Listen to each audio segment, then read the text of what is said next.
यह कहानी शुरू होती है एक आदमी से जो मीट्यूब नाम की वेबसाइट पर लाइव स्ट्रीम कर रहा होता है। जब एक दर्शक पूछता है कि यह किस तरह की स्ट्रीम है, तो वह कहता है कि वह बस बात करने वाला है क्योंकि वह हाल ही में बहुत तनाव में है। एक दर्शक जिसका नाम रेमान है कहती है कि वह भी तनाव में है। वह आदमी आगे कहता है कि जिंदगी उसके लिए बहुत मुश्किल हो गई है और भले ही उसके छोटे भाई बहन उसे रोल मॉडल की तरह देखते हों, पर उसे समझ नहीं आ रहा कि वह क्या करे, खासकर जब बेरोजगारी की हालत इतनी खराब है। चूंकि वह सबसे बड़ा है, इसलिए उसे अपने परिवार की जिम्मेदारी उठानी है और अपने भाई बहनों की देखभाल करनी है। जब उसके परिवार के बारे में और पूछा जाता है, तो पता चलता है कि वह और उसके भाई बहन अपनी दादी के साथ रहते हैं। उसका किराया कल देना है, लेकिन वह दादी से पैसे मांगने में झिझक रहा है। एक दर्शक कहता है कि उसे स्ट्रीम करने के बजाय काम करना चाहिए। वह जवाब देता है कि वह 2 महीने पहले डिस्चार्ज हुआ है और तब से काम ढूंढ रहा है। उसे अभी पैसे चाहिए, लेकिन यही हकीकत है। अगर किसी को उसकी बात पसंद नहीं आ रही तो वो स्ट्रीम छोड़ सकता है। उसने स्ट्रीम इसलिए शुरू की थी क्योंकि वह बहुत ज्यादा स्ट्रेस में था। तभी हम एक महिला को सोच में डूबी हुई देखते हैं। फिर उस आदमी को उसी महिला की तरफ से 5 मिलियन वॉन का डोनेशन मिलता है, जिससे सब चौंक जाते हैं। वह आदमी भी हैरान हो जाता है और रेमान से पूछता है कि कहीं कुछ गड़बड़ तो नहीं हो गई, शायद उन्होंने एक जीरो ज्यादा डाल दिया हो। उसे लगता है कि शायद यह कोई बड़ा चैनल है जो ऐसे छोटे स्ट्रीमर्स को बहुत सारा पैसा देता है और उनकी रिएक्शन से कंटेंट बनाता है। वह सोचने लगता है कि उसके पास खुद पैसे नहीं हैं, तो वह यह वापस कैसे करेगा। उसे अपने छोटे भाई बहन के लिए एडमिशन गिफ्ट लेना है और 6 महीने का किराया भी चुकाना है। कुछ लोग चैट में पैसे मांगने लगते हैं, लेकिन रेमान उन्हें इग्नोर करके कहती है कि वह पैसे वापस नहीं लेने वाली। फिर वह आदमी रेमान से कहता है कि वह कोई रिक्वेस्ट दे, और अगर वह रिक्वेस्ट उसके परिवार से जुड़ी न हो तो वह सब कुछ करने को तैयार है। रेमान तब पूछती है कि क्या वह एडन को उसके लिए बचाएगा। वह सोचता है कि शायद यह कोई गेम है और कहता है कि हाँ, कर लेगा। तभी उसे अपने सिर में एक आवाज सुनाई देती है। रेमान कहती है कि अब उनका कॉन्ट्रैक्ट हो गया है और उसका नाम किम सिवू है। फिर अचानक एक तेज रोशनी उसके सिर पर आती है और एडन में टेलीपोर्ट हो जाता है। उसका हाथ किसी के सीने में जाता है और वह कुछ खींचकर बाहर निकालता है। वह एक गहरी सांस लेता है और कहता है, गुड बाय ल्यूसिफर। उसने ल्यूसिफर को हराया और उसका दिल निकाल लिया। ल्यूसिफर का शरीर गायब हो जाता है और किम सिवू खून साफ करते हुए कहता है कि सिर्फ एक गलत डोनेशन लेने से उसकी जिंदगी उलट पुलट हो गई। वह कहता है पागल वो था, और रेमान पर इल्जाम लगाता है कि उसने उसे डोनेशन से धोखा दिया और फिर इस दुनिया में सम्मान कर लिया। अब उसे हर दिन अपनी जान की लड़ाई लड़नी पड़ी है। शुरुआत में उसके हाथ में बस एक मेक था। रेमान ने कहा कि वह उसे अपनी शक्ति देगी और उसे बस सामने वाले दुश्मनों को हराना होगा। यह एक क्लीशे सी सिचुएशन थी। वह रेमान से कहता है कि उसने गलत आदमी को चुना है, किसी और को चुनना चाहिए था, लेकिन रेमान कहती है कि सिर्फ वही है जिस पर वह एडन को बचाने के लिए भरोसा कर सकती है। अगर वह एडन बचा लेता है तो वह उसे अर्थ वापस भेज देगी। वह सोचता है कि क्या सिर्फ यही करना है। वह कहता है कि रेमान को वादा करना होगा कि उसके भाई बहन और दादी अच्छी जिंदगी जिएंगे और जब वह अर्थ लौटेगा तो उसे एक जॉब मिलेगी। अगर वह वादा निभाए तो वह एडन बचा लेगा। कोई चिंता नहीं। इस तरह वह रेमान नाम की एक दूसरी दुनिया की गॉडेस के साथ कॉन्ट्रैक्ट कर लेता है। रेमान कहती है कि ये सब दुश्मन हैं तो उसे लड़ना ही पड़ेगा। उसने अपनी पूरी ताकत लगा दी और आखिर में गॉडेस द्वारा सम्मान किए जाने की वजह से वह उसका पोप बन गया। लेकिन बात यहीं खत्म नहीं हुई। एडन डीमंस और दुश्मनों से भरा हुआ था, तो उसने एक एक करके सबको खत्म किया, यहाँ तक कि 7 डीमन किंग्स को भी। यही एकमात्र तरीका था एडन को बचाने का। उसे पूरे 10 साल लगे। वह सोचता है कि उसके भाई बहन कैसे होंगे और क्या वह अर्थ लौटकर एक सामान्य जीवन जी पाएगा। तभी रेमान की आवाज आती है जो किम सिवू से पूछती है कि क्या वह ठीक है। वह कहता है हाँ और पूछता है कि क्या हुआ। रेमान माफी मांगती है और उसे धन्यवाद कहती है क्योंकि अब उनका कॉन्ट्रैक्ट खत्म हो चुका है। वह मुस्कुराता है और कहता है कि चूंकि उसने कहा था कि उसे अर्थ लौटने पर जॉब मिलेगी तो वह भरोसा करता है और चल देता है। उसे लगता था कि दूसरी दुनिया बहुत ड्रेनिंग और बुरी है, लेकिन वह सब कुछ बुरा भी नहीं था। तभी रेमान कहती है कि वह आसपास की दुनिया को देखे जो उसने बचाई है। वह कहता है कि उसे यह जगह थोड़ी बहुत याद आएगी। वह रेमान की ओर बिटर स्वीट एक्सप्रेशन के साथ देखता है और अलविदा कहता है। साथ ही यह भी कहता है कि अगली बार जब वह किसी को स्कैम करे तो गेट में मत रहे, थोड़ी बेधड़क बन जाए। फिर वह उसे बाय कहता है। रेमान उसका धन्यवाद करती है और जैसे ही वह अर्थ वापस टेलीपोर्ट होता है वह कहती है कि वह वाकई माफी चाहती है। किम सिवू बस इतना खुश है कि वह आखिरकार अपनी शांत अर्थ पर लौट रहा है। जैसे ही वह और करीब आता है वह कहता है कि उसे कोरिया की बहुत याद आई थी। लेकिन जैसे ही वह नीचे उतरता है उसे दिखता है कि उसका शांत सेउल शहर अब फ्लाइंग वाइवर्न्स से भरा हुआ है। किम सिवू अविश्वास में देखता है कि इंसानों और इन मॉन्स्टर्स के बीच पूरी तरह से युद्ध चल रहा है। कुछ कोरियन सोल्जर्स तो कमांड चेन को गालियां दे रहे हैं, पूछ रहे हैं कि क्या वे बस खाने के लिए ही हैं। किम सिवू कहता है कि उसे कोरियन सुनना बहुत मिस हुआ था, लेकिन जो पहली चीज उसने सुनी वो वैनिटी थी। अब वह वाकई 10 साल बाद वापस आ चुका है, लेकिन सोचता है कि अर्थ के साथ यह क्या हो गया है। वह हंसता है और कहता है कि अर्थ तो पूरी तरह खत्म हो चुका है, या फिर शायद वह अभी भी एडन का सपना देख रहा है। शायद उसे कोरिया की इतनी याद आई कि वह क्वीन ऑफ नाइटमेयर्स का शिकार बन गया। मुस्कुराते हुए वह कहता है, ना, क्योंकि ऐसा होने का कोई तरीका नहीं है। रेमान उसे बीच में ही रोक देती है, कहती है कि उसने उसके सिर को अपने ही हाथों से काटा था। वह उसे अपना पोप कहती है और बताती है कि जब उसने ऐसा किया तो वह कितना ज्यादा सेक्सी लग रहा था, सीधे उससे फ्लर्ट करती है। किम सिवू उसकी ओर मुड़कर देखता है और थोड़ा परेशान लगता है। वह यह नोटिस करती है और कहती है कि वह खुश नहीं लग रहा और लगता है कि उसे वापस भेजना बेकार था।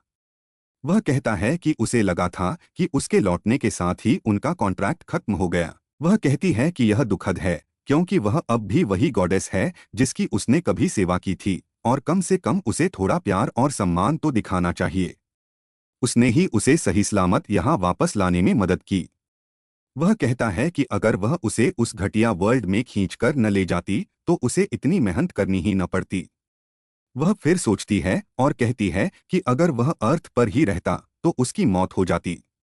वह हैरान होकर पूछता है कि वह ये कैसे जान सकती है। वह कहती है कि वह चाहे उसे जैसे भी देखे वह अब भी एक गॉड है। एक स्टेटस विंडो प्रकट होता है जिसमें लिखा है कि एक गॉड जो किसी और डायमेंशन से है, वह अर्थ के प्रिंसिपल्स में इंटरफियर कर रहा है और एक स्ट्रॉन्ग प्रिंसिपल को मजबूर किया जा रहा है कि वह कंप्लाई करे। एक एरर के कारण उसका समय 5 मिनट के लिए रुक जाएगा। किम सिवू पूछता है कि वह क्या कर रही है।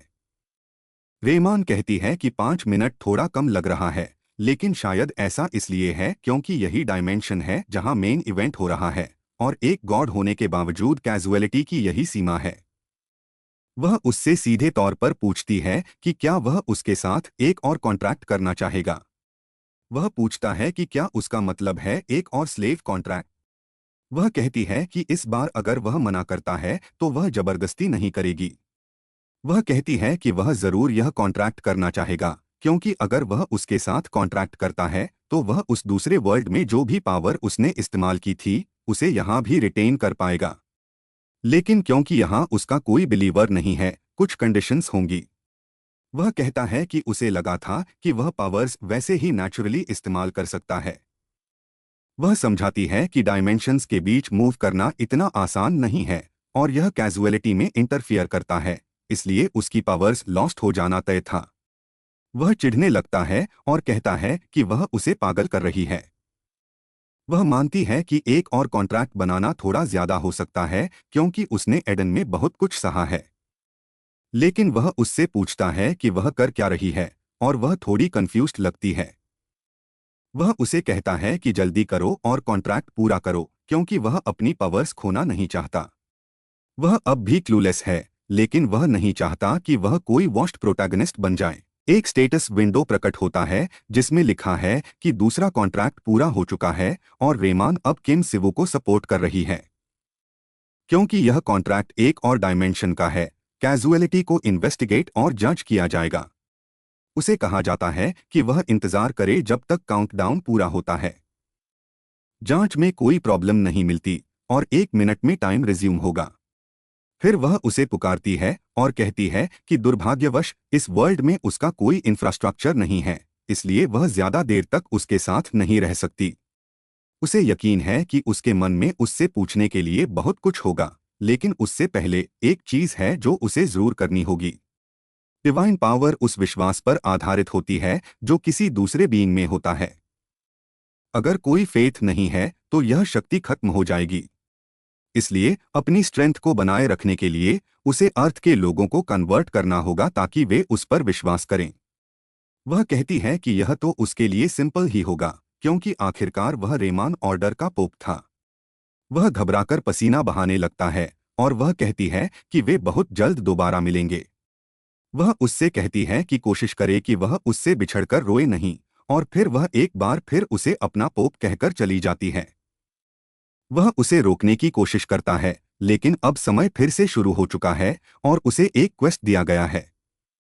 यह क्वेस्ट है ऑर्डर की स्थापना करना, और यह वही बात है जो अभी अभी कही गई कि उसके पास बिलीवर्स की कमी है। क्वेस्ट का टाइम लिमिट 90 डेज है, और अगर वह इसे पूरा नहीं करता तो उसके पास जो कुछ भी है सब रीसेट हो जाएगा। वह अब भी थोड़ा शॉक्ड है कि उन्हें इस वर्ल्ड में एक ऑर्डर बनाना होगा, और कहता है कि लोग उसे बस एक कल्ट लीडर समझेंगे। तभी एक वाइवर्न चीखता हुआ उसकी ओर उड़ता है। वह अपना मुंह खोलने लगता है और सिवू मुड़कर देखता है जैसे वह उसके और पास आता जा रहा हो। उसके चारों ओर का एयर सीरियस हो जाता है और वह गुस्से से वाइवर्न को घूरता है। उसकी हथेली में लाइटनिंग बनती है और वह हाथ आगे बढ़ाता है, वाइवर्न के पंख को पकड़कर उसे उसके शरीर से फाड़ देता है, जिससे वह और भी जोर से चीखता है। सारे सोल्जर्स पूछते हैं क्या यह सच है। जब सिवू खून से सना चेहरा लेकर मुड़ता है तो उसे तुरंत समझ आ जाता है कि वह इस मौके का इस्तेमाल करके उन्हें रिक्रूट कर सकता है। जब वे तीनों लोग अभी भी शॉक्ड हैं, वह पूछता है कि क्या वे रेमान, उनके लॉर्ड और सेवियर, के बारे में सुनना चाहेंगे। वे उसे ऐसे देखते हैं जैसे वह पागल हो, और सिवू को एहसास होने लगता है कि शायद वह सच में पूरी तरह स्क्रूड है। वे मना कर देते हैं और माफी मांगते हैं। फिर हम देखते हैं कि असल में उसे 10,000 फॉलोअर्स जुटाने होंगे, तो शायद वह वाकई में कुख्त है। सिवू ने इसे नजरअंदाज करने का फैसला किया और हम उसे और भी ज्यादा वाइवर्न्स के पंख नोचते हुए देखते हैं, क्योंकि अब उसने फैसला कर लिया है कि जितने मॉन्स्टर्स सामने हैं उनसे निपटना ही सही रहेगा। फिर वह एकदम फोकस करता है और अचानक एक विशाल बिजली की कड़क आसमान में बनती है जो एक वाइवर्न को गिरा देती है। सभी सोल्जर्स अपनी जगह पर खाली चेहरों के साथ बैठे रहते हैं। उनमें से एक कहता है कि डिटेक्टर पर कोई मैजिक नहीं पकड़ में आ रहा है, और पूछता है क्या कोई रिटर्नर इतना ताकतवर हो सकता है। वे कहते हैं कि आमतौर पर रिटर्नर की रैंक इस बात पर तय होती है कि उनमें से कितना मैजिक डिटेक्ट होता है, लेकिन कोई रिटर्नर जो ऐसे वाइवर्न्स को गिरा दे वो तो किसी सामान्य रैंक का हो ही नहीं सकता। ये कैपेबिलिटी तो सीधे सीधे एक डिजास्टर रैंक रिटर्नर जैसी है। जब हम उसे चारों तरफ फैले हुए वाइवर्न के डेड बॉडीज के बीच खड़ा देखते हैं तो वही आदमी स्पेशल इन्वेस्टिगेशन ब्यूरो के इमरजेंसी रिस्पांस मैनुअल के अनुसार अपने वॉकी टॉकी पर पूरे ब्यूरो को तुरंत सम्मान करने की रिक्वेस्ट करता है। कोई पूछता है कि क्या हालत इतनी खराब है, तो वो कहता है कि बात गेट की नहीं है, उन्होंने एक बहुत ही ताकतवर रिटर्नर की प्रेजेंस कंफर्म की है जिसे मैजिक डिटेक्टर्स डिटेक्ट ही नहीं कर पा रहे। इसका मतलब ये है कि वो कोई रेगुलर रिटर्नर नहीं है, बल्कि करंट स्टैंडर्ड्स से बाहर है। वो आदमी कहता है कि वो खुद पहले बात करेगा और बाकी लोग बस सपोर्ट भेजें। और जस्ट इन केस वह कहता है कि उनके साथ काम करके अच्छा लगा। हमें पता चलता है कि उसका नाम डोंगशिक है, और सिवू इधर-उधर देखता है और पूछता है क्या बस यही था। वह कहता है कि वो अब तो बस एक ह्यूमन स्वॉट जैसा हो गया है, लेकिन सोचता है कि सारे सोल्जर्स कहाँ चले गए। तभी डोंगशिक उसकी तरफ दौड़ता है। जब सिवू मुड़कर उसे देखता है तो सोचता है क्या यही बॉस है। ये तो काफी इरिटेटिंग लग रहा है और सोचता है कि शायद उसे वाइवर्न्स को पकड़ना ही नहीं था। लेकिन तुरंत ही डोंगशिक बहुत खुश होकर कहता है कि उससे मिलकर अच्छा लगा और वो चाहता है कि वो उसे एडजस्ट करने में हेल्प करे, जिससे सिवू कंफ्यूज हो जाता है क्योंकि सिर्फ वही नहीं है जो कंफ्यूज्ड है। सीन बदलता है और गंगी प्रोविंस के ग्वांगमयेओंग सिटी के एक अपार्टमेंट कॉम्प्लेक्स में शिफ्ट हो जाता है। सिवू जब एक दरवाजे के सामने खड़ा होता है तो वो डोंगशिक के साथ हुई बातचीत को याद करता है। डोंगशिक ने उसे बताया था कि उसने उसकी फैमिली के बारे में पता लगाया और उसके भाई और बहन दोनों सेफ हैं। वे गैंग प्रोविंस में रह रहे हैं और उसकी दादी अब भी यूनाइटेड स्टेट्स में यात्रा कर रही हैं। फिर डोंगशिक ये भी रैंट करता है कि उनके डिपार्टमेंट ऑफ एबिलिटी मैनेजमेंट में वो हर हाल में उसकी हेल्प करेंगे और अगर उसे कोई भी सवाल पूछना हो तो वो उनसे कांटेक्ट कर सकता है। सिवू कहता है कि लगता है वे लोग बहुत वेलकमिंग हैं। सब कुछ ठीक लग रहा है और उसे उम्मीद थी कि उसके सिबलिंग्स कुछ न कुछ मैनेज कर ही लेंगे। दुनिया चाहे जितनी भी बदल जाए, उसकी दादी हमेशा से एक्सेंट्रिक रही हैं। वो कहता है कि अब जब 10 साल बीत चुके हैं तो उसका छोटा भाई इनबुक अब करीब 27 का होना चाहिए। लेकिन डोंगशिक कहता है कि उसे ये जानकर सरप्राइज हो सकता है, यहाँ अर्थ पर सिर्फ 5 साल ही बीते हैं। इसका मतलब अगर उसने एडन में 10 साल बिताए हैं तो उसकी अर्थ एज 32 नहीं बल्कि 27 ही है। वो कहता है कि उसे नहीं पता कि अर्थ पिछले 5 सालों में कितनी बदली है, लेकिन यहाँ के लोग रिटर्नर्स को बहुत रिस्पेक्ट से ट्रीट करते हैं। ये जानकर कि सब सेफ हैं, सिवू बहुत खुश होता है और सोचता है कि शायद इसमें रेमान का भी कुछ हाथ हो सकता है। उसका परिवार, जिसे उसने एडन में भी बहुत मिस किया, वो हमेशा से उसकी ख्वाहिश रहा है। उसके पास तो कोई फोटो तक नहीं थी, लेकिन उसे समझ नहीं आ रहा कि वो इतना नर्वस क्यों है। कहता है कि उसने कभी इतना नर्वस महसूस नहीं किया। वो डोरबेल बजाता है लेकिन कोई आवाज नहीं आती। 2-3 बार और बजाने के बाद उसे इनबुक की आवाज आती है जो पूछता है कौन है। सिवू अपनी आवाज साफ करता है और एंशियसली अपने भाई से कहता है कि बहुत समय हो गया। पूछता है कि वो कैसा है। वो बहुत एक्साइटेड है, लेकिन इनबुक कहता है कि वे धार्मिक नहीं हैं और पूरी तरह से उसे टाल देता है। पूछता है क्या वो आज के जमाने में भी डोर टू डोर धर्म प्रचार कर रहा है। सिबू समझाने की कोशिश करता है कि वो ये करने नहीं आया, लेकिन इनबुक कहता है कि पहले अपने कपड़े तो बदल, फिर इनकार करना और अगर वो नहीं गया तो वो पुलिस बुला लेगा। वो टंग क्लिक करता है और कहता है कि वो कितनी अच्छी नींद ले रहा था, इसे पागल कहता है। सिवू गुस्से में आकर चिल्लाता है और कहता है कि दरवाजा खोल दे। इनबुक एक बैट लेकर बाहर आता है, उसे क्रेजी कल्टिस्ट कहता है और पूछता है क्या वो पिटना चाहता है, लेकिन तभी वो उसे पहचान लेता है। सिवू पूछता है कि क्या वो उसे उसी चीज से मारने वाला था। इनबुक वहीं फ्रीज हो जाता है, अपने भाई को देखकर चौंक जाता है। सिवू कहता है कि ये तो वैसा इमोशनल रियूनियन नहीं था जैसा उसने सोचा था। जब हम देखते हैं कि उसका भाई उसे खाना बना रहा है तो सिवू कहता है कि उसे और 3 बनाकर दे क्योंकि वो एक बॉल रामेन खा चुका है। सिवू कहता है कि भले ही रियूनियन इमोशनल नहीं था, लेकिन खाना तो कमाल का था। आखिरकार 10 साल बाद उसे कोरियन खाना मिला। इनबुक साय करता है और कहता है कि उसे यकीन नहीं हो रहा। सिवू पूछता है कि किस बारे में। इनबुक कहता है कि उसने तो सोचा था उसका भाई मर चुका है और अब वो यहाँ बैठा है, उनका सारा रामेन खा रहा है और वो भी कल्टिस्ट जैसी वेशभूषा में। सिवू कहता है कि उसे अपने भाई के लिए वो शब्द नहीं कहना चाहिए। पूछता है क्या वो इस बात से नाराज है कि उसने उसके बिना खा लिया। कहता है कि वो भी खा ले। इनवुक कहता है कि बात वो नहीं है। टर्न्स आउट सिवू ने उसे सब कुछ बता दिया और अब इनवुक उससे एडन और पिछले 10 सालों के बारे में पूछता है। सिवू कहता है कि अब जब वो सही सलामत लौट आया है तो फर्क क्या पड़ता है। पूछता है कि उसे इतना जानने की जरूरत क्यों है। इनवुक थोड़ी देर चुप रहता है, सोचता है और फिर कहता है सब कुछ। वो जानना चाहता है कि उसने वहां क्या किया और वो कैसे लौटा, क्योंकि यही सबसे जरूरी बात है।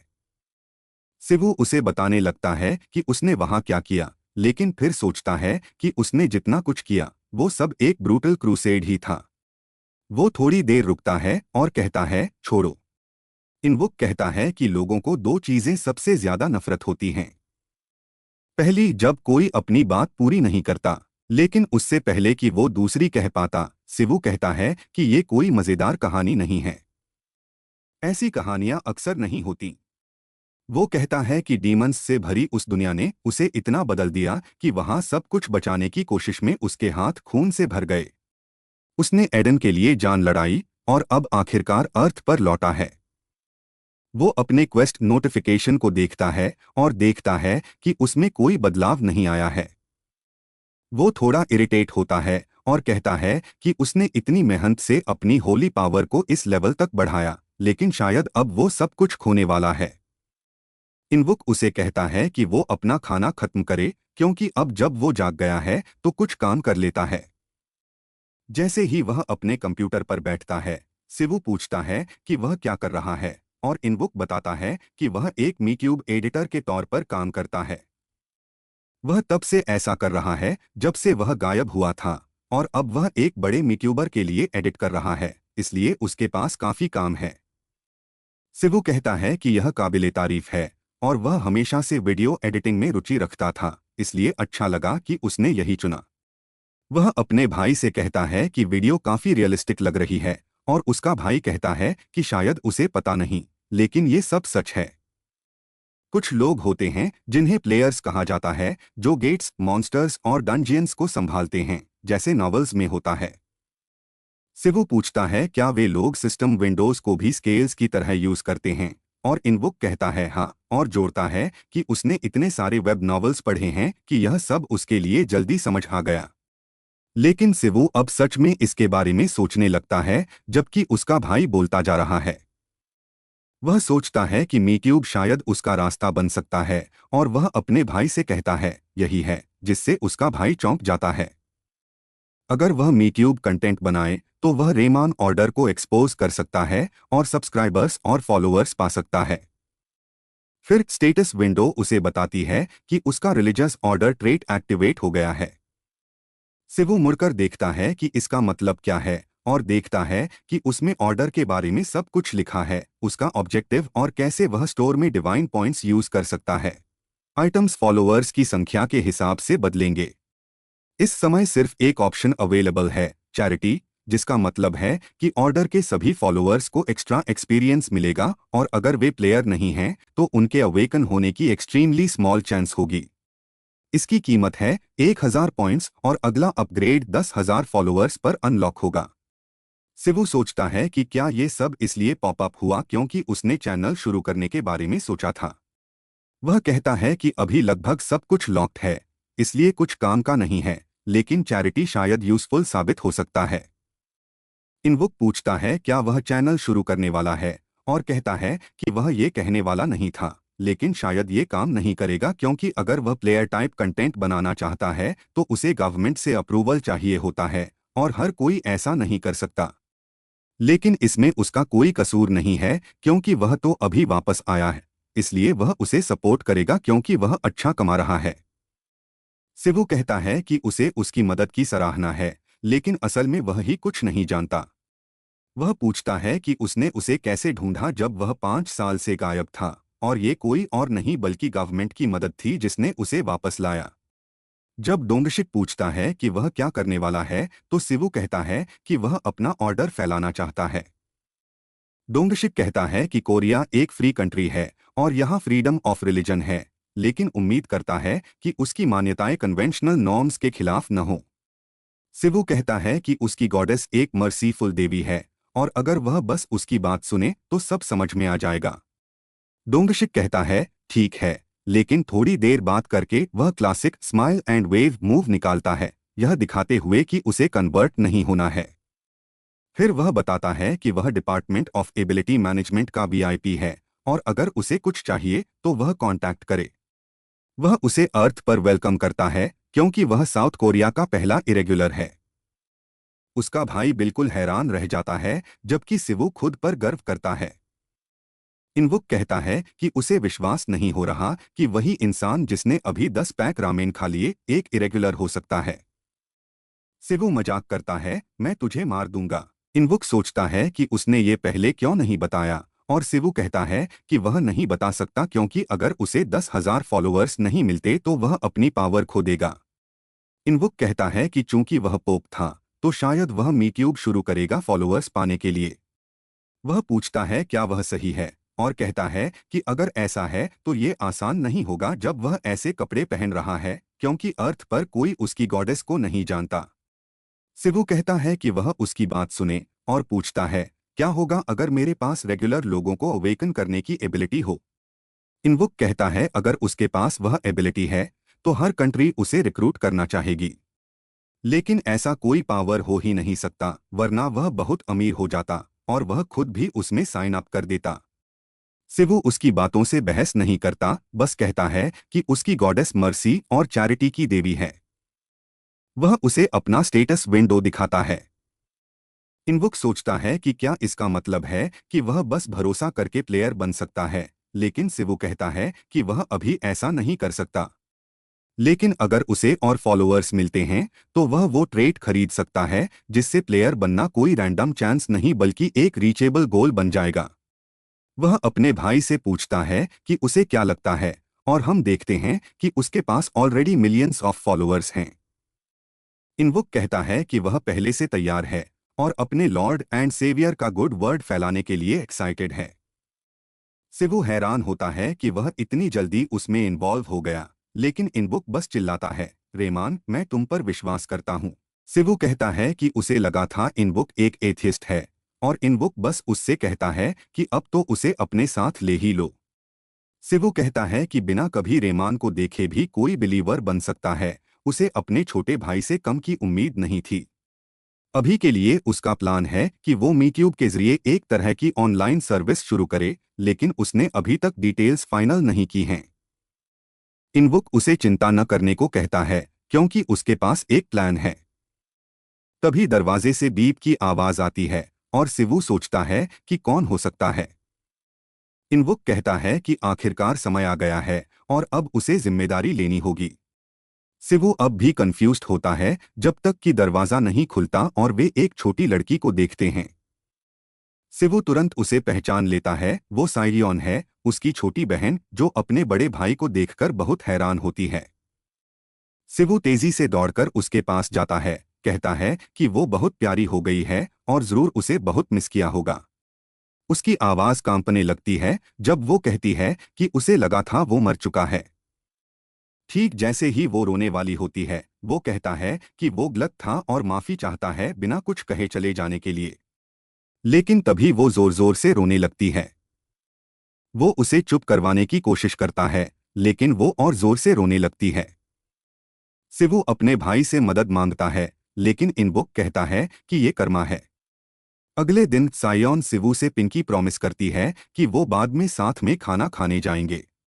वो कहती है कि उसे एक बहुत अच्छा जगह पता है, इसलिए उसे वहीं खाना खाना होगा और वो वापस आएगी। वो उसे स्कूल के लिए विदा करता है। कल का वो युद्ध जैसा दिन खत्म होने के बाद उन्होंने आसपास के सभी पड़ोसियों से शोर के लिए माफी मांगी और शांति लौट आई।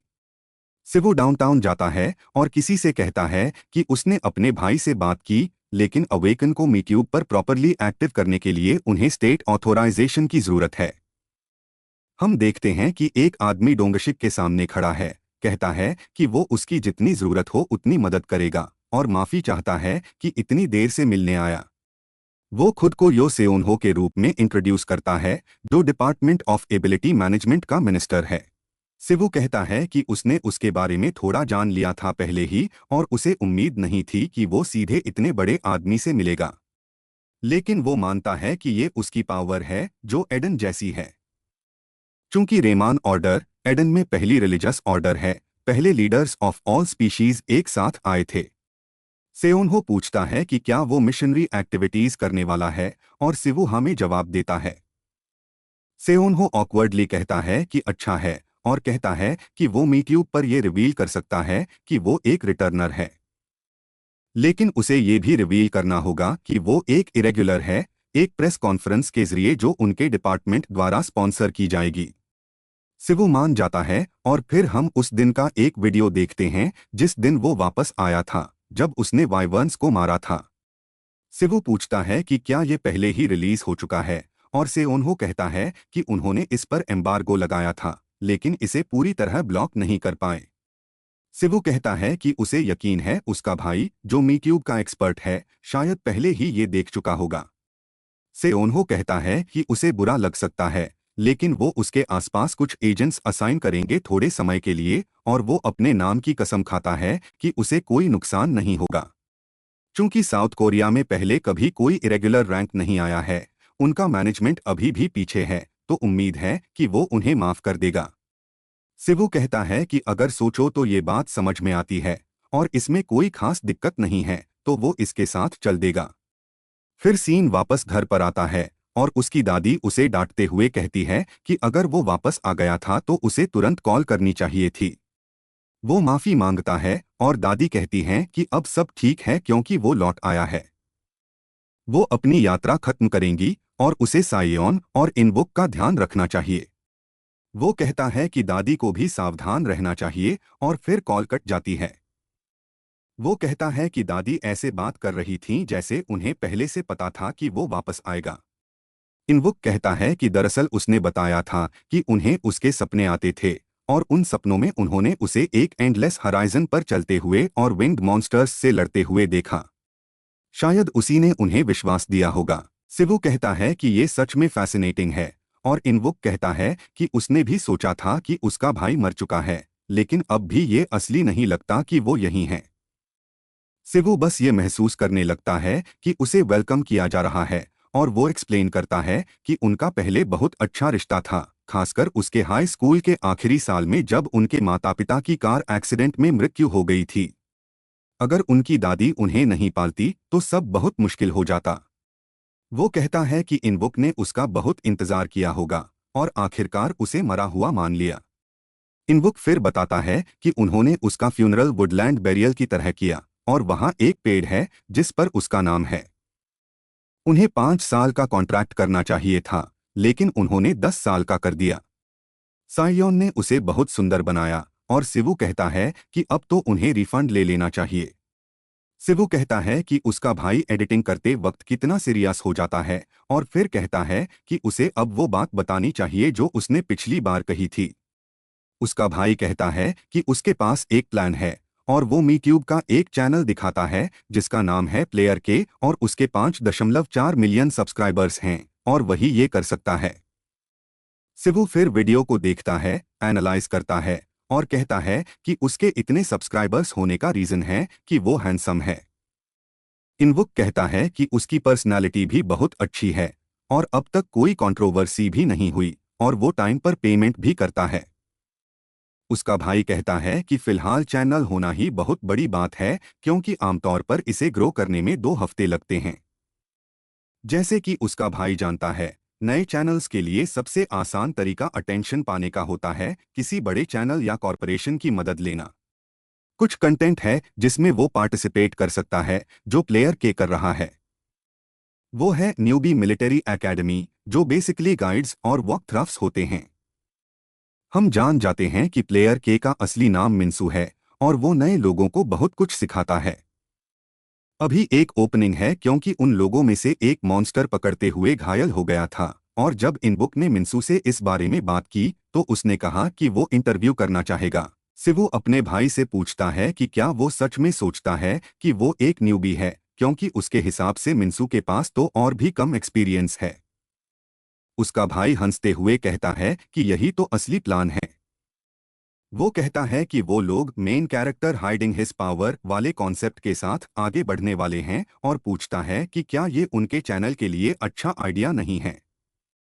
उसने अभी तक मिन्सू को डिटेल्स नहीं बताए हैं, लेकिन जब बताएगा तो वो जरूर इसे पॉजिटिव तरीके से सोचेगा, इसलिए पहले इंटरव्यू कर लेते हैं और बाकी बाद में करेंगे, क्योंकि मिन्सू को इस तरह का कंटेंट पसंद है।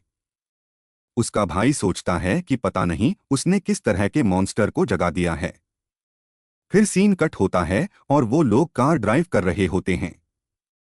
शिवू कहता है कि फिल्मिंग साइट बहुत दूर है। उसका भाई कहता है कि अब लगभग पहुंच ही गए हैं, बस 30 मिनट और। आखिरकार वो लोग मेघम माउंटेन रेंज पहुंच जाते हैं। वो लोग अपनी कार से उतरते हैं और चारों ओर देखते हैं, और शिवू कहता है कि ये एटमॉस्फियर बहुत ही क्रीपी है और पूछता है कि क्या यही सही जगह है। इनवुक कहता है हाँ, लेकिन माहौल सच में थोड़ा अजीब है और मिंसू फोन भी नहीं उठा रहा। शिवू कहता है कि सिग्नल भी अच्छा नहीं है, ये भी काफी अजीब है, और उसे नहीं पता था कि साउथ कोरिया में ऐसा कोई जगह अब भी बचा है। उसे महसूस होता है कि कुछ ठीक नहीं है, क्योंकि हवा में कुछ निशान हैं। वो अपने भाई से कहता है कि उन्हें वापस चलना चाहिए क्योंकि अब प्रोजेक्ट को सस्पेंड कर रहे हैं। उसका भाई कहता है कि रुको, शायद वो सिर्फ शूटिंग में बिजी है इसलिए फोन नहीं उठा रहा, और पहले जाकर उसे ढूंढ लेते हैं। लेकिन सिवू मना करता है। एडन में अपनी अनगिनत लड़ाइयों और रेमान के ब्लेसिंग के कारण उसकी सेंसेस बहुत डेवलप हो चुकी हैं। उसे ये साफ महसूस हो रहा है कि ये डीमोनिक एनर्जी है जो सिर्फ मॉन्स्टर्स और डीमंस ही छोड़ सकते हैं।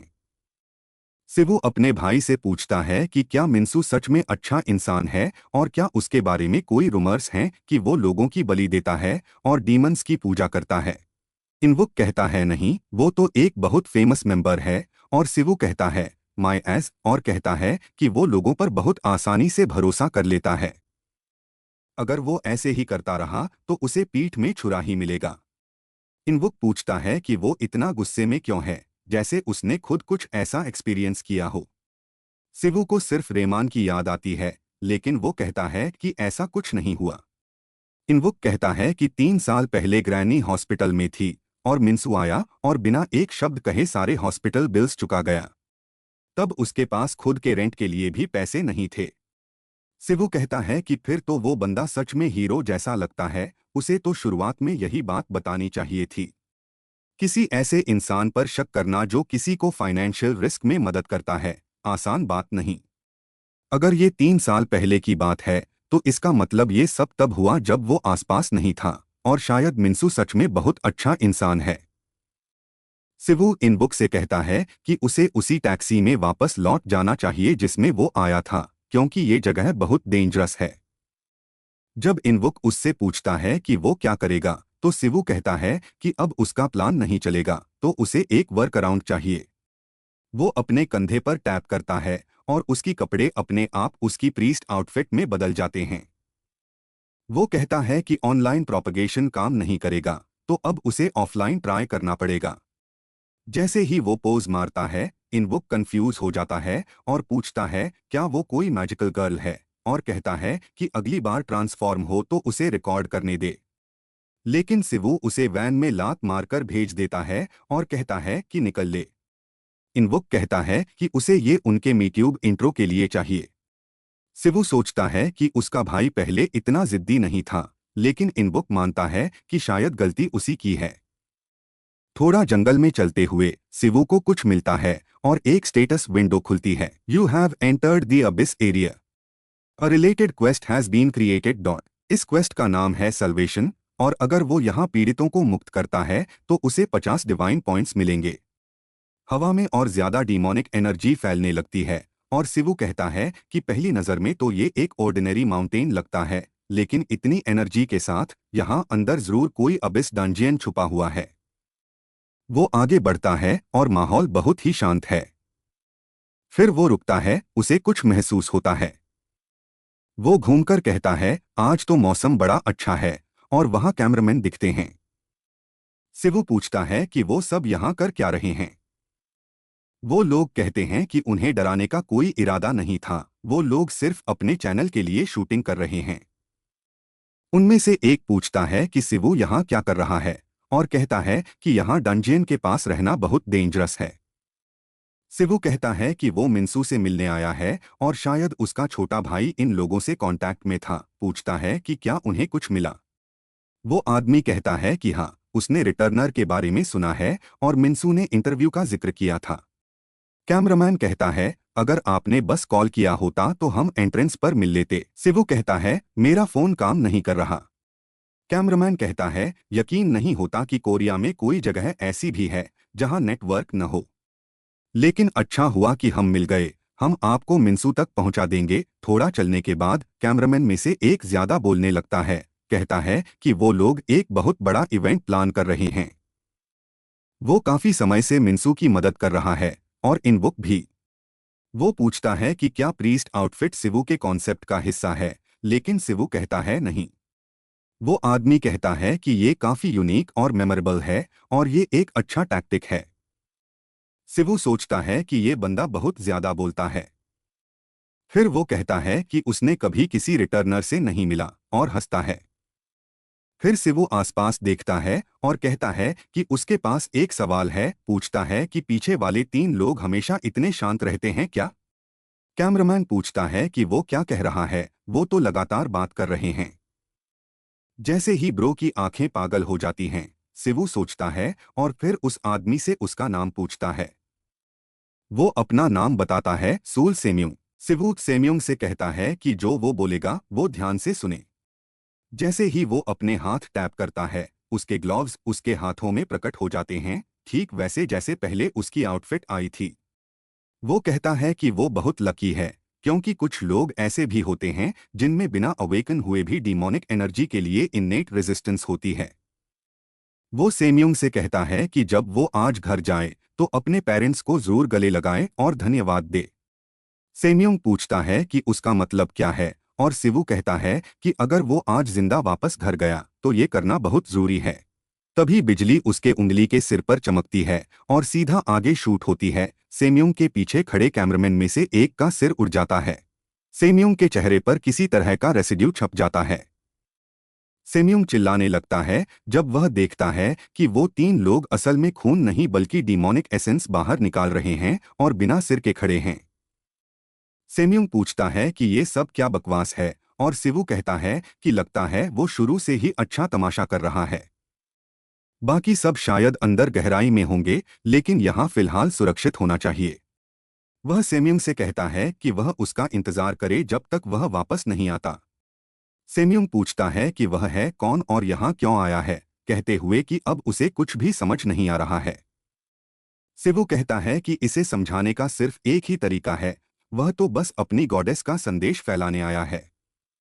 जैसे ही वह अपनी यूजुअल प्रीस्ट वाली मुस्कान देता है, सेम्यूंग बस उस रोशनी से अंधा हो जाता है। इसके बाद सिवू डंजियन में प्रवेश करता है, जिसका नाम है नेक्रोमांसर्स लैबोरेटरी। यह अभी अबिसिफिकेशन की प्रक्रिया में है। फिर डंजियन का नाम बदलकर ब्रिज हेड ऑफ प्राइड हो जाता है। अगर वह डंजियन के बॉस को नहीं हराता तो 5 किलोमीटर के दायरे में पूरी जमीन अबिस से करप्ट हो जाएगी। सिवू कहता है कि उसे अबिसिफिकेशन के बारे में ज्यादा जानकारी नहीं है, लेकिन डीमोनिक एनर्जी पहले से कहीं ज्यादा प्रबल हो गई है। उसे दूसरे प्लेयर्स की मैजिक भी महसूस हो रही है और जरूर कई लोग अब भी डीमोनिक एनर्जी का विरोध करने की कोशिश कर रहे हैं। जब वह आगे बढ़ता है तो कहता है कि यह यहीं कहीं होना चाहिए। फिर उसे बहुत सारे लोग एक बॉक्स के सहारे गिरे हुए दिखाई देते हैं। लगता है कि उनमें से 2 अब भी जिंदा हैं, लेकिन उनके चेहरे पूरी तरह गायब हैं। इससे उस क्रीचर की पहचान साफ हो जाती है जिसे उसने डंजियन में प्रवेश करने से पहले नष्ट किया था। वे असल में मिमिक्स हैं, ऐसे मॉन्स्टर्स जो लोगों को बेहोश कर देते हैं, फिर उनमें बदल जाते हैं और उनका रूप धारण कर लेते हैं। वे उन्हें इसलिए बेहोश करते हैं क्योंकि वे मरे हुए लोगों का रूप नहीं ले सकते। चूंकि मिमिक्स लो लेवल मॉन्स्टर्स होते हैं, उनके पास वोकल कॉर्ड्स नहीं होते और वे बोल नहीं सकते, इसलिए वे अकेले नहीं रह सकते। इसका मतलब है कि बॉस दरअसल डॉप्पेलगैंगर है। सिवू को बिल्कुल पता होता है कि वह क्या है। फिर स्टेटस विंडो में दिखता है कि उसने डॉप्पेलगैंगर कीवर्ड को कंफर्म कर लिया है और यह भी दिखाता है कि उसकी सोच सही थी। सिवू कहता है कि उसने ऐसा ही सोचा था। ऐसे मॉन्स्टर्स जैसे मिमिक्स जो दूसरों का रूप ले सकते हैं, पहले से जानकारी होने पर भी मुश्किल होते हैं, और अगर वे उनके साथियों का रूप ले लें तो यह तो जैसे एक जिंदा नरक बन जाएगा। उसी समय उसे कोई चिल्लाता हुआ सुनाई देता है और वह तुरंत सोचने लगता है कि क्या वह कोई सर्वाइवर है या फिर वही डॉप्पेलगैंगर। लेकिन वह दौड़ता हुआ अंदर चला जाता है, कहते हुए कि अभी ये सब मायने नहीं रखता। सिवू एक रोशनी देखता है और सोचता है कि शायद जो भी चीख रहा है उसके चारों ओर मॉन्स्टर्स इकट्ठा हैं। वो तेजी से उस तेज रोशनी की ओर दौड़ता है, लेकिन वहां जाकर देखता है कि एक ट्राइपॉड पर लाइट्स सेट की गई हैं। कोई चिल्लाता है कट और शिवू से कहता है कि वो ऐसे अचानक से नहीं आ सकता, अभी सब कुछ ठीक चल रहा था। शिवू हैरान होता है कि यहाँ सर्वाइवर्स हैं और वो भी काफी ज्यादा। लोग कहते हैं कि अब सब कुछ फिर से शूट करना पड़ेगा। पूछते हैं कि क्या किसी ने उसे अंदर आने दिया, क्योंकि उन्होंने इस डंजियन को शूट के लिए किराए पर लिया है और वो ऐसे ही अंदर नहीं आ सकता। शिवू कहता है कि उसे चीख सुनाई दी और उसने स्वाभाविक रूप से प्रतिक्रिया दी और वो इसके लिए माफी चाहता है। बाहर के लोग उसे अंदर आने दे देते हैं जब वो कहता है कि वो मिंसू से मिलने आया है। एक आदमी पूछता है कि वो उससे मिलने क्यों आया है और शिवू बताता है कि वो उससे फेस टू फेस इंटरव्यू के लिए मिलने की योजना बनाकर आया है। वो आदमी कहता है कि शायद यही वो रिटर्नर है और सोचता है कि वो इतने अजीब कपड़े क्यों पहने हैं। शिवू अपने गुस्से को दबाता है और कहता है हाँ वही हूं मैं, क्योंकि उसे यकीन नहीं हो रहा कि वो उसकी ड्रिप का मजाक बना रहे हैं। वो आदमी अपने साथियों से पूछता है कि क्या वॉकी टॉकीज अब भी खराब हैं, फिर पास खड़े किसी को कहता है कि शिवू को मिंसू तक ले जाएं। वो व्यक्ति पूछता है कि क्या शिवू से कैजुअली बात करना ठीक रहेगा और वो कहता है बिल्कुल और उसे साथ ले जाता है। शिवू चारों तरफ देखता है और सोचता है कि शुक्र है कुछ लोग अब भी डिमोनिक एनर्जी से प्रभावित नहीं हुए हैं, लेकिन कई लोग अब भी हैं। वो एक और फेसलेस गर्ल को देखता है और कहता है कि डॉपलगैंगर का ग्रुप इल्यूजन एक थिएटर की तरह है, जहां डॉपलगैंगर ही नायक है और सब अभी भी चल रहा है।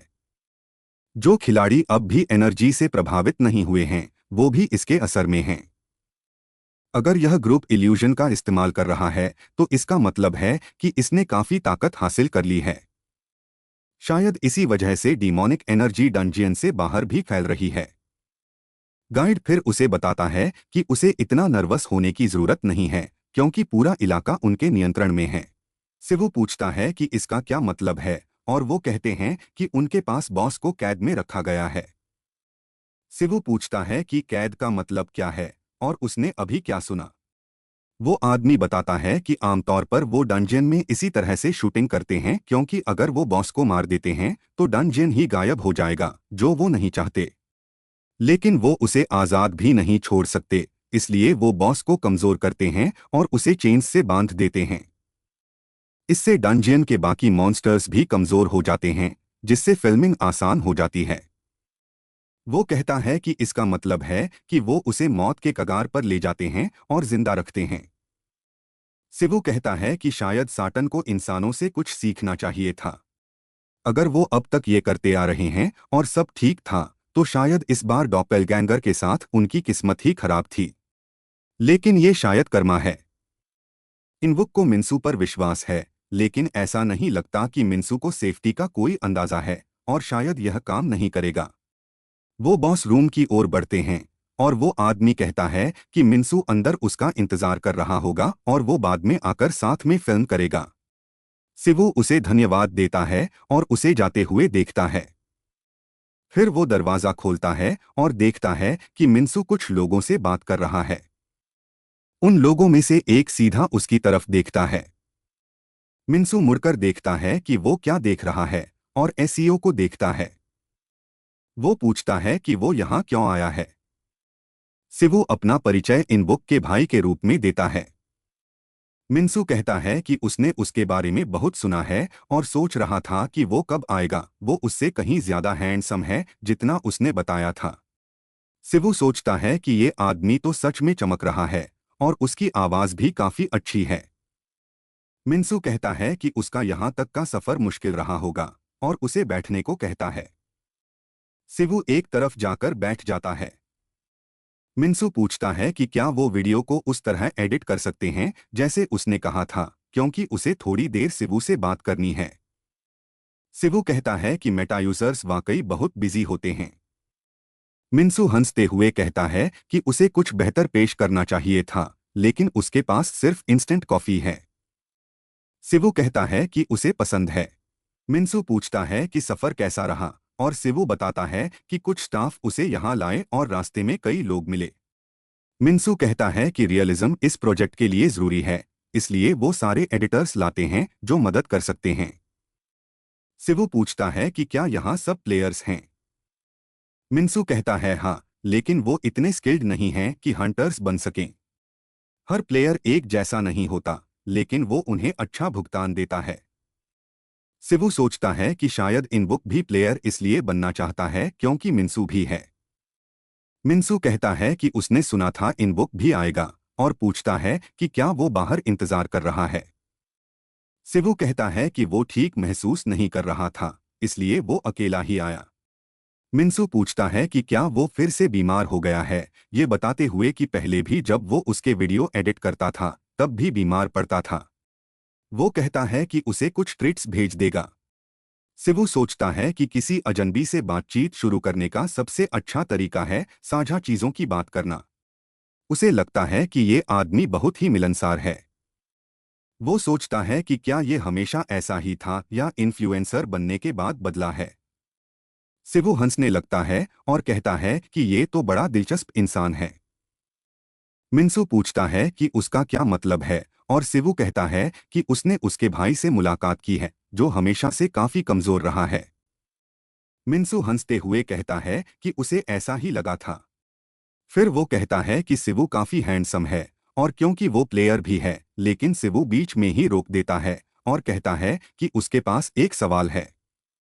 वो कहता है कि वो थोड़ा ज्यादा सोचने वाला इंसान है और पूछता है कि क्या यहाँ शूट करना सुरक्षित है। मिन्सू कहता है कि वो समझता है ये उसका पहला डंजियन है और उसे कुछ दिखाने के लिए पर्दा हटाता है। सिवू चौंक जाता है जब वो देखता है कि सामने बॉस मॉन्स्टर है जो पूरी तरह से चेन्स में बंधा हुआ है। मिन्सू कहता है कि वो सबसे पहले सेफ्टी को प्राथमिकता देता है। यूट्यूब पर कई डेंजरस सीन्स हैं, लेकिन वो सुनिश्चित करते हैं कि सेफ्टी पहले हो। सिवू कहता है कि उसने सुना है कि एक व्यक्ति को इस प्रोजेक्ट से बाहर होना पड़ा। मिन्सू कहता है कि वो सेट पर घायल नहीं हुआ, बल्कि उसे पहले से ही कोई बीमारी थी जो और बढ़ गई। अगर उसे सेफ्टी को लेकर चिंता है तो वो पहले सिर्फ देख सकता है और फिर तय कर सकता है कि वो जुड़ना चाहता है या नहीं। सिवू उसे संदेह से देखता है, फिर अपनी इंस्टेंट कॉफी को गटकते हुए कहता है, ठीक है। मिन्सू कहता है कि उसका कोई इरादा नहीं है उस पर दबाव डालने का, लेकिन सिवू कहता है कि उन्हें बस काम शुरू करना चाहिए और हैंडशेक करता है क्योंकि अब वे सहयोगी हैं। मिन्सू उसे टीम में वेलकम करता है, लेकिन तभी सिवू उसे इलेक्ट्रोक्यूट करना शुरू कर देता है। मिन्सू चिल्लाते हुए पूछता है कि वो क्या कर रहा है और तभी उसकी पूरी फॉर्म बदलने लगती है। सिवू बस शैतानी मुस्कान देता है और एक स्टेटस विंडो में लिखा आता है, the information of the passive skill sacred fire has been synchronised. सिवू कहता है अगर बस वो ही धोखा दें तो मजा नहीं आता। हर नाटक में कुछ प्लॉट ट्विस्ट्स होने चाहिए। जैसे ही मिन्सू के हाथ जलने लगते हैं, सिवू पूछता है कि क्या वो सहमत है, लेकिन मिन्सू बस चीखता है और पूरी पीड़ा में अपने घुटनों पर गिर जाता है। फिर सिवू उसके कान के पास जाकर कहता है, मेरी एक्टिंग कैसी लगी, और जब वो उसके कंधे पर हाथ रखता है तब ये पता चलता है कि वो एक डॉपलगैंगर था। हम फिर मिन्सू के विचारों को सुनते हैं जब वह कहता है कि जब उसे पता चला कि डंजियन बॉस एक डॉपलगैंगर है तो उसे लगा कि वह और उसकी पूरी टीम यहीं मर जाएंगे। जब वह उसके गले को पकड़ रहा था, मिन्सू बताता है कि उस मॉन्स्टर ने उसे न्यूट्रलाइज कर दिया और उसकी शक्ल ले ली। उसे लगा कि सब खत्म हो गया है, उसने उसे डॉपलगैंगर बना दिया और जल्दी से उसे चेन्स में बांध दिया गया। वह कुछ कह भी नहीं सका क्योंकि सब उसे मार मार कर मौत के करीब पहुंचा रहे थे। वह अपने कोवर्कर्स को आवाज लगाता है, लेकिन कोई उसे सुनता नहीं और वो बस बेबस रह जाता है। मिन्सू डॉपलगैंगर के रूप में रो रहा होता है, तभी डॉपलगैंगर पर्दा हटाकर उसकी ओर बढ़ता है। उसके तीन साथी जमीन पर पड़े होते हैं और मिमिक्स उनके शरीरों को ले चुके होते हैं। मिन्सू डॉपलगैंगर से पूछता है कि कैसा लगता है जब वो लोग जिन पर तूने भरोसा किया तुझसे इस तरह नफरत से देखते हैं, जैसे तू कोई मॉन्स्टर हो। मिन्सू उससे बस गुहार लगाता है कि उसे मार दे और उसका दुख खत्म कर दे, क्योंकि डॉपलगैंगर अब उसके साथियों को लेवरेज की तरह इस्तेमाल करने लगता है। मिन्सू रोते हुए किसी से मदद की भीख मांगता है। उसी समय जब वह प्रार्थना कर रहा होता है कि कोई आकर उन्हें बचा ले, तभी सिवू आता है और डॉपलगैंगर बॉस को एक ही वार में मिटा देता है। जब मिन्सू ऊपर देखता है तो सिवू को उसे देखते हुए पाता है और सोचता है क्या ये कोई सपना है। जैसे ही डॉपेलगैंगर नीली आग में जलने लगता है, मिन्सू को उस फ्लेम की गर्माहट महसूस होती है और कहता है कि अगर ये सपना है तो ये किसी माँ की गोद जैसा है। सिवू उसे आवाज देता है और मिन्सू हैरान हो जाता है कि वह उसे देख सकता है। सिवू कहता है कि वह उसे सुन भी सकता है। मिन्सू पूछता है कैसे, क्योंकि उसकी टीम तक ने उसे नहीं पहचाना। सिवू कहता है कि उसकी नज़र बहुत तेज है और फिर खुद को इनवुक का भाई बताता है। मिन्सू कहता है कि उसे वो लड़का पसंद है, बहुत मेहनती है, जवान भी है और अपनी छोटी बहन और दादी के लिए सब कुछ करता है।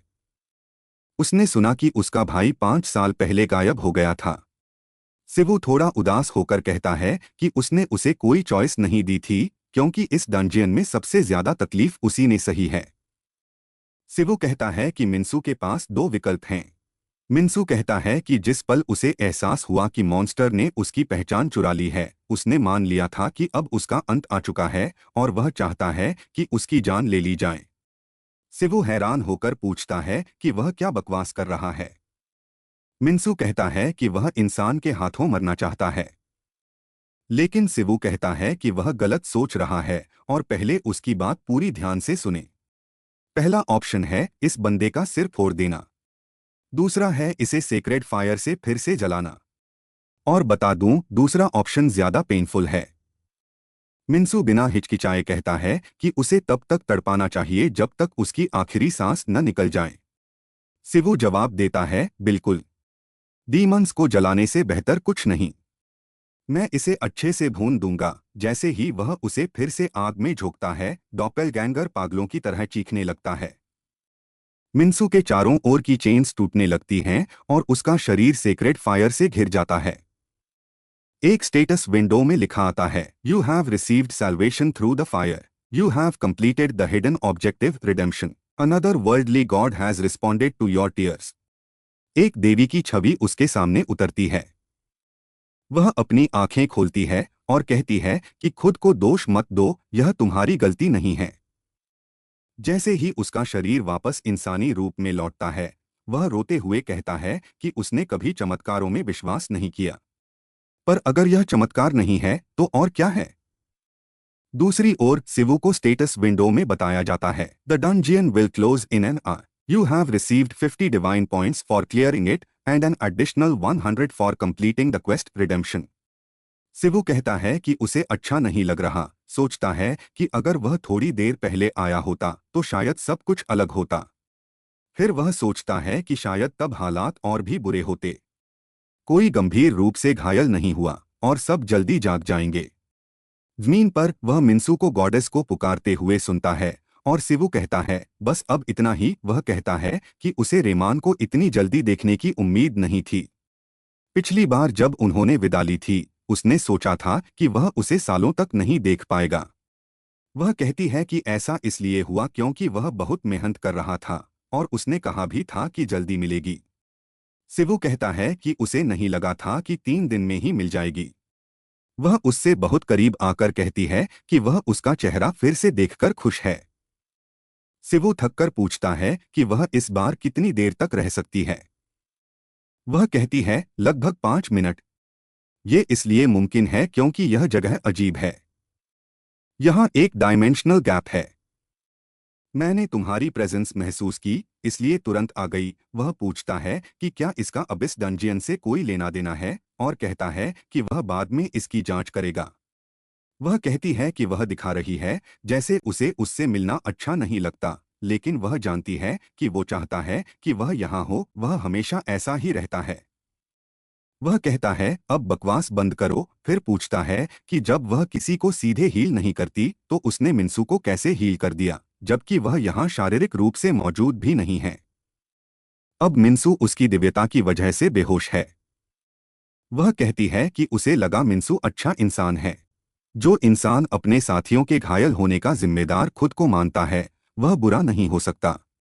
और वैसे भी वह वही है जो सिवू को नए संसार में जगह बनाने में मदद करेगा। वह कोमल स्वर में पूछती है, इतने समय बाद तुम्हें अपना घर कैसा लगता है? सिवू कहता है कि सब कुछ बहुत अजीब है। वह कहती है कि वह पहले नहीं कह सकी क्योंकि समय कम था, लेकिन याद दिलाती है जब उन्होंने उसकी वापसी के बाद कॉन्ट्रैक्ट किया था कि कैजुअलिटी जो सभी डायमेंशंस को नियंत्रित करता है वह गॉड्स पर भी लागू होता है। इसलिए मैं जो एक दूसरी दुनिया से आई हूं अर्थ पर चीजों को प्रभावित नहीं कर सकती। सिवु कहता है अगर तुम अर्थ पर असर नहीं डाल सकती तो मैं तुम्हारी शक्ति का उपयोग कैसे कर रहा हूं। और तुमने अभी मिन्सू को हील भी कर दिया, वह कहती है, इसलिए तुम्हें सावधान रहना होगा। कैजुअलिटी एक तराजू की तरह है, हमारे बीच जो कॉन्ट्रैक्ट हुआ है वह मंजूर है, लेकिन इसका मतलब यह है कि तराजू के दूसरे पलड़े पर कोई भारी चीज जरूर होगी। वह पूछता है कि वह क्या चीज है, लेकिन वह चुप रहती है। वह कहता है कि इसका मतलब है कि वह नहीं बता सकती, और फिर सोचने लगता है कि कुछ ऐसा है जो उसकी भी पहुंच से ऊपर है। वह कहता है कि वह तो एक पल भी चैन से नहीं बैठ सकता, और शायद अर्थ पर मॉन्स्टर्स का आना सचमुच अजीब है। लेकिन वह कहता है कि उसे इससे कोई फर्क नहीं पड़ता। वह चौंकती है कि वह नाराज क्यों नहीं है, और पूछती है कि वह यहाँ गुस्सा क्यों नहीं कर रहा। सिवु कहता है कि यह उसकी गलती नहीं है कि अर्थ ऐसी है, और वह पेटी नहीं है जो किसी से यूं ही नाराज हो जाए। वह भावुक होकर मुस्कुराती है और फिर हंस पड़ती है। वह पूछता है कि क्या मजाक है, और वह कहती है कि कुछ नहीं, और जाने लगती है। वह कहता है कि शायद वह सचमुच उससे जुड़ गया है क्योंकि वह नहीं चाहता कि वह अभी जाए, और कहता है कि अगली बार वे साथ में एक तस्वीर लें। शायद फॉलोअर्स उसकी तस्वीर देखकर ही आ जाएं। वह कहती है कि वह इसे उसकी सुंदरता पर कॉम्प्लीमेंट मानेगी और धन्यवाद कहती है। वह चाहती है कि अगली बार वह उसे किसी उजली जगह में देखे, और कहती है कि यकीनन वह जानता है कि उसे क्या करना है। लेकिन सिवु कहता है कि वह सच कहे तो नहीं जानता। वह कहती है कि उसे उसके लिए एक टेम्पल बनाना होगा ताकि वह आसानी से मटेरियलाइज कर सके, और हाँ, और फॉलोअर्स भी जुटाने होंगे। जैसे ही वह नीली रोशनी में गायब होती है, वह कहती है कि अगली बार मिलेंगे। मिन्सू फिर से चौंक कर उठता है और सिवु पूछता है कि वह कैसा महसूस कर रहा है। मिन्सू गॉडेस के बारे में पूछता है और सिवु कहता है कि वह अभी अभी यहां से गई है। ब्रो अब पूरी तरह से फिदा हो गया है और सिवु से पूछता है कि क्या वह उससे दोबारा मिल सकता है। सिवु कहता है कि वह भी यही पूछने वाला था, क्या वह अपने लॉर्ड एंड सेवियर के बारे में जानना चाहता है। दृश्य कुछ समय बाद कूदता है जब सिवु कार में बैठा है और देख रहा है कि अब उसके पास 10,000 विश्वासियों में से 4 हैं, जबकि उसका भाई एडिटिंग कर रहा है। वह हमें डॉपलगैंगर घटना के बारे में बताता है जो 2 दिन पहले हुई थी, और यह कैसे बिना किसी मृत्यु के खत्म हुई, लेकिन 12 लोग घायल हो गए। उनमें से किसी को शारीरिक चोटें नहीं आई थीं, लेकिन उन्होंने मानसिक दर्द झेला क्योंकि मिमिक्स और डॉपलगैंगर्स के कारण उन्हें ब्रेनवॉश किया गया था। मिन्सू, जिसे डॉपलगैंगर का शिकार होने के बाद रेमन ने ठीक किया था, सोल क्षेत्र में अस्पताल में भर्ती था, और सिवु अभी इनवुक के साथ उसे देखने जा रहा है। इनवुक कहता है कि यह राहत की बात है कि मिन्सू को ज्यादा चोटें नहीं आईं और वह कुछ दिनों में डिस्चार्ज हो जाएगा। वह सोचता है कि अगर डॉपलगैंगर सफल हो जाता तो क्या होता। सिवु कहता है कि अगर वह एक दिन देर से पहुंचता तो कोई चोट नहीं आती। इनवुक उससे पूछता है इसका मतलब क्या है, और सिवु कहता है कि वे सभी गायब हो जाते या मर जाते। ऐसा लगता है कि यहाँ डेमोनिक गेट्स आम नहीं हैं। इनवुक पूछता है कि डेमोनिक गेट्स से उसका क्या मतलब है, और सिवु बताता है कि यह एक डेमोनिक समन गेट है जो एबिस गेट से उच्च रैंक का होता है। इसके पीछे एक कारण है कि डॉपलगैंगर्स गर्वित स्कर्मिशर्स थे। जब वह एडन में था, एक डॉपलगैंगर ने एक ग्रामीण गांव को बलि चढ़ाया और एक विशाल डेमोनिक गेट सम्मन किया। प्राइड कोर्ट्स ने उस डेमोनिक गेट के जरिए एडन में प्रवेश किया, और जो डॉपलगैंगर यहाँ कोरिया में आया था वह शायद डंजन में लोगों को बलि चढ़ाकर एक उच्चस्तरीय डेमोन सम्मान करने की योजना बना रहा था। यह सौभाग्य की बात है कि उन्होंने ऐसा होने से पहले ही इसे हल कर लिया, जैसा कि यह हो सकता था। लेकिन एक हिस्सा है जो उसे थोड़ा भ्रमित करता है। जब वह एडन से वापस आया था तो उसके सामने डेमोनिक गेट क्यों आया। वह सोचता है कि क्या यह केवल एक संयोग है या फिर यह वही कारण है जो रेमन ने पहले बताया था। इस तरह की घटना अचानक घट सकती है, उसे विश्वासियों को इकट्ठा करने में जल्दी करनी होगी। इनवुक की योजना कि वह मुख्य पात्र के रूप में अपनी शक्तियों को छुपाए रद्द हो गई, लेकिन वह फिर से इसे आजमाना चाहेगा क्योंकि इसका एक मजबूत प्रभाव होगा। फिर इनवोक उससे पूछता है कि उसने मिन्सू और बाकी को ऐसा क्यों किया, लेकिन सिवू पूछता है कि इसका क्या मतलब है। इनवोक उसे अपना संदेश दिखाता है, जिसमें मिन्सू कहता है कि पॉप खुद इस बात का प्रमाण है कि देवी दुनिया से प्यार करती है और उन्हें दोनों को पॉप की सेवा करने के लिए कड़ी मेहनत करनी चाहिए। इनवोक पूछता है कि क्या उसने उसे ब्रेन वॉश किया है या उसे इतना गहरी तरह से गैसलिट किया है, यह कहते हुए कि सिर्फ सब्ज होने का मतलब यह नहीं है कि वह उसे ऐसे इस्तेमाल कर सकता है। सिवो बस पूछता है कि वह खुद को किस तरह का डेमोन समझता है। इनवोक एक शरारती चेहरा बनाता है और फिर कहता है कि वह एक कल्ट लीडर है और सिवो उस पर भौंकता है। भाई भाई की शरारतें टॉप टियर होती हैं। सिवू कहता है कि उसे नहीं लगा था कि मिन्सू इतनी जल्दी उसकी आस्था में आ जाएगा और इनवोक कहता है कि शायद वह खुद उससे प्रभावित हो गया। सिवू उसे सिर पर मारता है, यह कहते हुए कि रेमन शायद करुणा की देवी हो सकती है, लेकिन वह नहीं है। सिवू एक लंबी सांस भरता है, यह कहते हुए कि वह समझता है क्योंकि जब मिन्सू ने पहली बार आंखें खोली थीं, तो जो चेहरा उसके पास था वही वही चेहरा था जो हर कोई रेमन को पहली बार देखकर करता है। यह है एक तरह का शौक। उसके लिए भी यही था, क्योंकि वह इतनी खूबसूरत है कि उसे देखकर बस फेंट होने का मन करता है। वह पवित्र ऊर्जा फैलाती है, जिससे यह स्पष्ट हो जाता है कि वह एक देवी है। यह तो था ही, मिन्सू को उसे सीधे इलाज किया गया था, जिससे उसने उसकी शक्ति को पहले हाथों में अनुभव किया। वह सोचता है कि कितने लोग उसकी उपस्थिति को नकार पाएंगे जब वे उसके पवित्र चमत्कार का अनुभव करेंगे। इनवोक कहता है कि उसे पता था कि मिन्सू जल्दी से झुक जाएगा, लेकिन यह सोचकर कि देवी सुंदर और दयालु है, उसे इसका इंतजार जरूर है। अगर वह उनके चैनल पर आए तो अच्छा होगा। सिवू कहता है कि वह सुंदर हो सकती है, लेकिन पूछता है कि उसे क्यों लगता है कि वह दयालु है। वह इनवोक को याद दिलाता है कि उसने उसे बेसिकली अपहरण कर लिया था। इनवोक कहता है कि वह अब भी जिम्मेदारी ले रही है और वह एक दिन उससे मिलना चाहता है। फिर इनवोक कहता है कि मिन्सू ने अभी एक वीडियो अपलोड किया है, जैसा कि हम देखते हैं उसे इसके लिए नोटिफिकेशन मिला है। उम्मीद है कि आपको इसके लिए भी नोटिफिकेशन मिलेगा। यह वीडियो मिन्सू का है, जिसमें वह कहता है कि वह माफी चाहता है। वह अस्पताल में है और वह कहता है कि वह यहाँ 2 दिन पहले जो हुआ उसके बारे में बताने के लिए है। वह उस व्यक्ति का धन्यवाद करना चाहता है जिसने उसे और उसके फिल्म क्रू को बचाया, जो वीडियो शुरू होने से पहले मरने वाले थे। दृश्य सोल विश्वविद्यालय अस्पताल में कूदता है। इनवोक दरवाजा खोलता है, मिन्सू को पुकारते हुए, जिसे हम देखते हैं।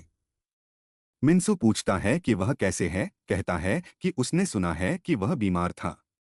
इनवोक कहता है कि वह ठीक है, लेकिन सिवू कहता है कि वह घायल है फिर भी अपने भाई की चिंता कर रहा है। उसकी पर्सनैलिटी सचमुच बहुत अच्छी है और उसकी शक्ल भी। वह अभी भी यकीन करता है कि यही वह कारण है कि उसके इतने सारे सब्सक्राइबर हैं। मिन्सू फिर सिवू से पूछता है, लेकिन उसे हिज होलीनेस कहता है, यह पूछते हुए कि वह यहाँ क्या कर रहा है। सिवू उससे पूछता है कि उसने यह शब्द कहाँ से सीखा और मिन्सू कहता है कि उसने इसे विकिपीडिया पर देखा। इनवोक कहता है कि वह चला जाएगा। सिवू उसे बताता है कि वह बस उसका नाम लेकर बुलाए और अगर उसे असहज लगता है तो वह इसमें एमआर जोड़ सकता है। मिन्सू यह पूछता रहता है कि वह ऐसा कैसे कर सकता है, लेकिन उसे पोएप कहकर पुकारता है, यह कहते हुए कि निश्चित ही वह लोगों को इसे बुलाने से नहीं रोकेगा। सिवू कहता है जैसा वह चाहता है वैसा ही करने के लिए। थोड़ी देर बाद सिवू पूछता है कि उसने वह वीडियो क्यों अपलोड किया और मिन्सू कहता है कि उसे ऐसा लगा जैसे उसे यह करना ही चाहिए था। 2 मिनट का वीडियो ज्यादातर सिवू और रेमन के बारे में उसकी कहानी से भरा हुआ था। हालांकि उसने सिवू का नाम नहीं लिया, उसने उसे अपना उद्धारकर्ता कहा और यह कहा कि जिस देवी की वह सेवा करता है उसने खुद उसे इलाज किया। उसने पूरे वीडियो में उनकी प्रशंसा की। यह शानदार था, लेकिन पूरी तरह से संतोषजनक नहीं था और सिवू चाहता था कि वह जनता को आदेश के बारे में बताने में थोड़ा अधिक नाटकीय उत्पादन करे। मिन्सू पूछता है कि क्या वह वीडियो पर टिप्पणियां देखना चाहता है और हम उन्हें देखना शुरू करते हैं। वे सोचते हैं कि वह इसे इतना नाटकीय क्यों बना रहे हैं। सिवू हैरान है कि वे सभी इसे एक कॉन्सेप्ट समझ रहे हैं, जबकि वह तो बिल्कुल सच्चा था। सिवू पूछता है कि क्या यही वह चाहता था, लेकिन मिन्सू कहता है नहीं, क्योंकि वह पूरी तरह से गंभीर था। वह बस रेमन आदेश के बारे में दुनिया को बताना चाहता था। उसे बाकी सभी अजीब पंथों को देखना पसंद नहीं था, क्योंकि सारी महिमा उनकी देवी को जानी चाहिए। वह अपना सब कुछ देने के लिए तैयार था, यहाँ तक कि अगर इसका मतलब अपनी पूरी संपत्ति दान करना हो, जब तक कि यह रेमन का नाम फैलाता है। सिवू पूरी तरह से भ्रमित है कि वह कितना समर्पित लगता है, सोचता है कि क्या वह बस पागल है या रेमन ने उसे ऐसा बना दिया है। तभी एक स्टेटस विंडो दिखाई देती है, जिसमें लिखा होता है कि तीसरे विश्वासी मिन्सू ने अपनी आस्था का इजहार किया है और सिवू को फैनेटिक बिलीवर नामक एक उपलब्धि प्राप्त हुई है, जिससे उसे 20 डिवाइन पॉइंट्स मिले हैं। इसके कारण उसने इन्वेस्टिगेटर नामक एक विशेष नौकरी DLC पेज में अनलॉक कर ली है। सिवू कहता है कि यह थोड़ा पुराना लगता है कि आजकल के कोरिया में एक इंस्पेक्टर होगा। नौकरी का विवरण उसे आदेश के शत्रुओं का सामना करते समय उसकी सभी क्षमताओं में 10% की वृद्धि देगा, और जितना उच्च होगा विश्वास की विशेष क्षमता, उतनी ही अधिक वृद्धि वह प्राप्त करेगा। यह सामान्य खिलाड़ियों या आम लोगों के लिए सक्रिय नहीं होगा जिनके पास कोई संबंधित आदेश नहीं है। अगर वह यह नौकरी खरीदता है तो वह इसे अपने किसी भी विश्वासियों को दे सकता है। सिवू श्वास खींचता है, कहता है कि वह इसे नहीं खरीद सकता क्योंकि वह गरीब है, और मिन्सू इसे एक अलग प्रतिक्रिया के रूप में लेता है। उसे कहता है कि चिंता मत करो। एक मीट्यूबर के रूप में उसे लगता था कि यही प्रतिक्रिया होगी, तो यह मायने नहीं रखता। जो लोग उसके चमत्कारों को देखेंगे वे इसे संदेह नहीं करेंगे। वह पूछता है कि क्या उसे सिमयोंग याद है। वह कहता है कि उसके पास उसके साथ एक वीडियो भी तैयार है। सिवू कहता है कि उसने यह क्यों कहा था, 4 विश्वासी, और फिर सोचता है। मिन्सू से कहता है कि उसके पास एक विचार है जिसे वे उपयोग कर सकते हैं और वह उसे बताना चाहता है। वह पास झुकता है और उसके कान में फुसफुसाता है, लेकिन हम इसे नहीं सुन पाते। मिन्सू उससे पूछता है कि क्या उसके लिए एक महत्वपूर्ण भूमिका प्राप्त करना ठीक होगा। सिवू कहता है बिल्कुल। रेमन बहुत खुश होगा। दृश्य एक प्रकार के वेदी पर बदल जाता है, जहां लोग किसी के सामने प्रार्थना कर रहे होते हैं, कहते हैं कि वे महान व्यक्ति की इच्छा प्राप्त कर रहे हैं। व्यक्ति उनमें से एक को योद्धा नियुक्त करता है, कहता है कि वह अपना दिल और आत्मा उनके महान योजना में भाग लेने और उनकी महान इच्छा के लिए उपयोग करेगा। जैसे ही हम उन्हें सभी को हथियारों के साथ दौड़ते हुए देखते हैं, वे एक विशाल दानव का सामना करते हैं, कहते हैं यह सब आदेश के लिए है। दृश्य एक मनोरंजन पार्क में बदल जाता है। सिवू अपनी छोटी बहन से पूछता है कि क्या उसे मजा आया था। वह कहती है हाँ, नाव ही वह चीज थी जिसे उसने सबसे ज्यादा पसंद किया। वह कहती है कि यह उसे याद दिलाता है जब वह छोटी थी और वे एक साथ आए थे, और सिवू हैरान है कि वह इसे याद रखती है। उसका फोन बजने लगता है और वह सोचता है कि वीकेंड पर यह कौन हो सकता है। वह पूछती है कि क्या वह कॉल नहीं उठाने का योजना बनाता है, तो वह इसे उठाता है। यह और कोई नहीं, डोंगशिक है, जो कहता है कि उसके पास कुछ बताने के लिए है और वह उसके इलाके में आ रहा है। पूछता है क्या वह इधर है।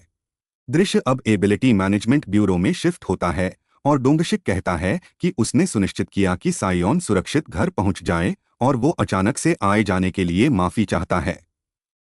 सिवू कहता है कि कोई बात नहीं, और यह उसकी वजह से ही था कि उसे एक फ्री पास मिला था जिससे वह अम्यूजमेंट पार्क में समय बिता सका। डोंगशिक कहता है कि वह अबिस डंजियन में जो उसने किया उसके लिए उसे धन्यवाद देना चाहता था, और एबिलिटी डिपार्टमेंट में बहुत कुछ चल रहा था कि वे रेड अलर्ट पर थे।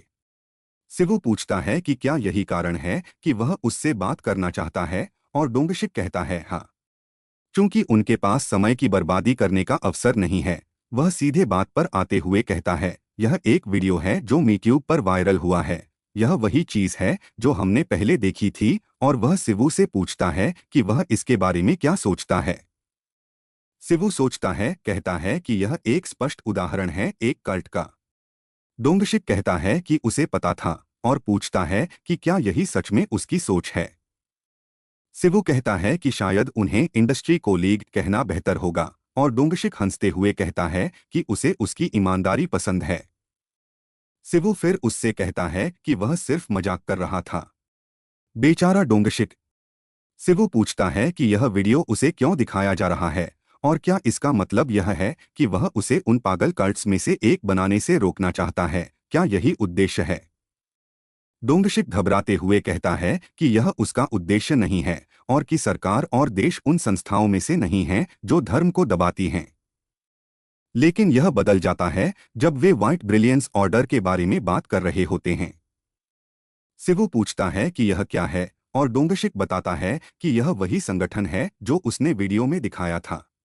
वे सभी घटनाओं के मुख्य अपराधी हैं जिन्हें एबिलिटी डिपार्टमेंट को संभालना पड़ा। फिर वह एक मानचित्र दिखाता है, कहता है कि लाल रंग से उस स्थान को दर्शाया गया है जहां अचानक से आउटब्रेक गेट्स की उपस्थिति हुई है और वह सुनिश्चित है कि वह पहले से जानता है कि बैंगनी रंग क्या दर्शाता है। वो है अबिस डंजियंस, जैसे वही जो उसने अनुभव किया था। आउटब्रेक गेट्स और डंजियंस दक्षिण कोरिया में सामान्य घटनाएं नहीं हैं और यह वास्तव में काफी दुर्लभ माना जाता है क्योंकि ये आमतौर पर बिना किसी प्रकार या कठिनाई के व्याख्या के दिखाई देते हैं। हालांकि यह घटना पिछले 2 दिनों में 4 बार हो चुकी है।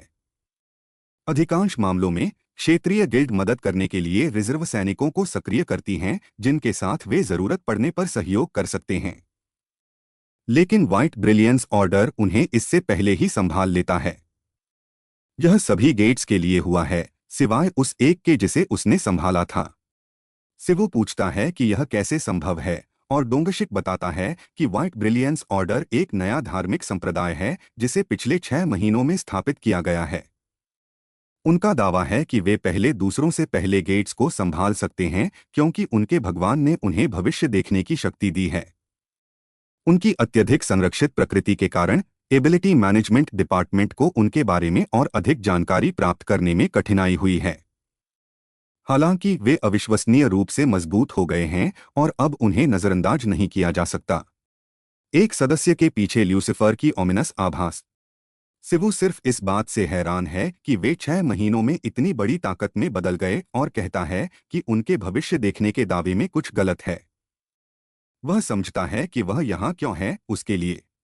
डोंगशिक चाहता है कि वह व्हाइट ब्रिलियंस ऑर्डर को संभाले।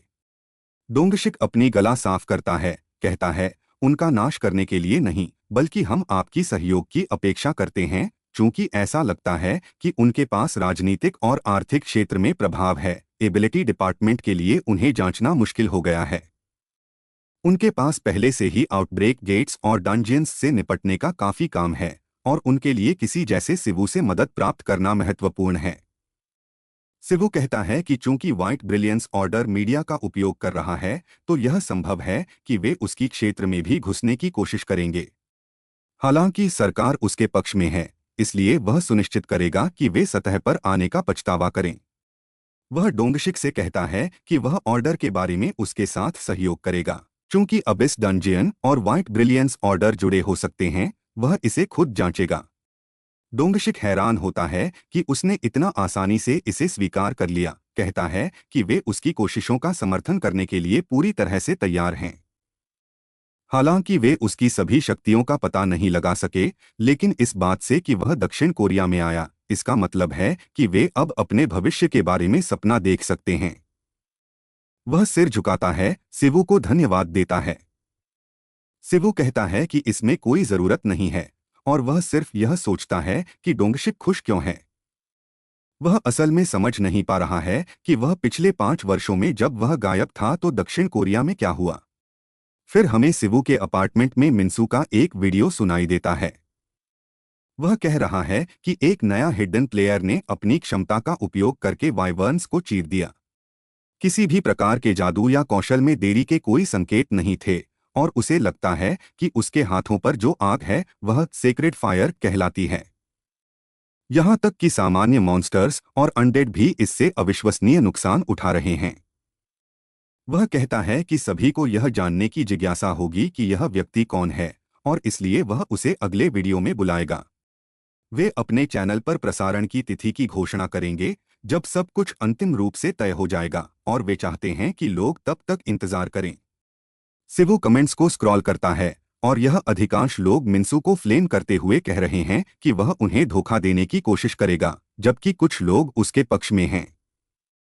फिर एक स्टेटस विंडो सिवू के चारों ओर दिखाई देती है। कहती है कि मिंसू के प्रयासों की वजह से कई लोग अब उसमें रुचि दिखाने लगे हैं और वह 10 डिवाइन पॉइंट्स प्राप्त करता है। सिवू कहता है कि ऐसा लगता है कि किसी के पास इतनी बड़ी फॉलोइंग है कि उसने उन्हें एक अच्छा अवसर दिया है। उसकी योजना सरल है। मिंसू के माध्यम से हिडन प्लेयर का ध्यान आकर्षित करने के बाद वह एबिलिटी मैनेजमेंट डिपार्टमेंट से एक प्रेस कॉन्फ्रेंस आयोजित कराएगा ताकि एक अज्ञेय असामान्य अवेकेंड के बारे में जानकारी दी जा सके। बल्कि उसे यह सुनिश्चित करना होगा कि वह रेमान ऑर्डर को सार्वजनिक ध्यान में लाए और एक बार जब वह मिंसू द्वारा उत्पन्न ट्रैफिक का उपयोग करेगा तो वह विस्तार करने और फॉलोवर्स प्राप्त करने लगेगा। इनवुक कहता है कि यह मुख्य पात्र की योजना से कहीं अधिक आसान लगता है, जो अपनी शक्तियों को छिपाता है, जबकि सिवू बस शैतानी तरीके से हंसता है।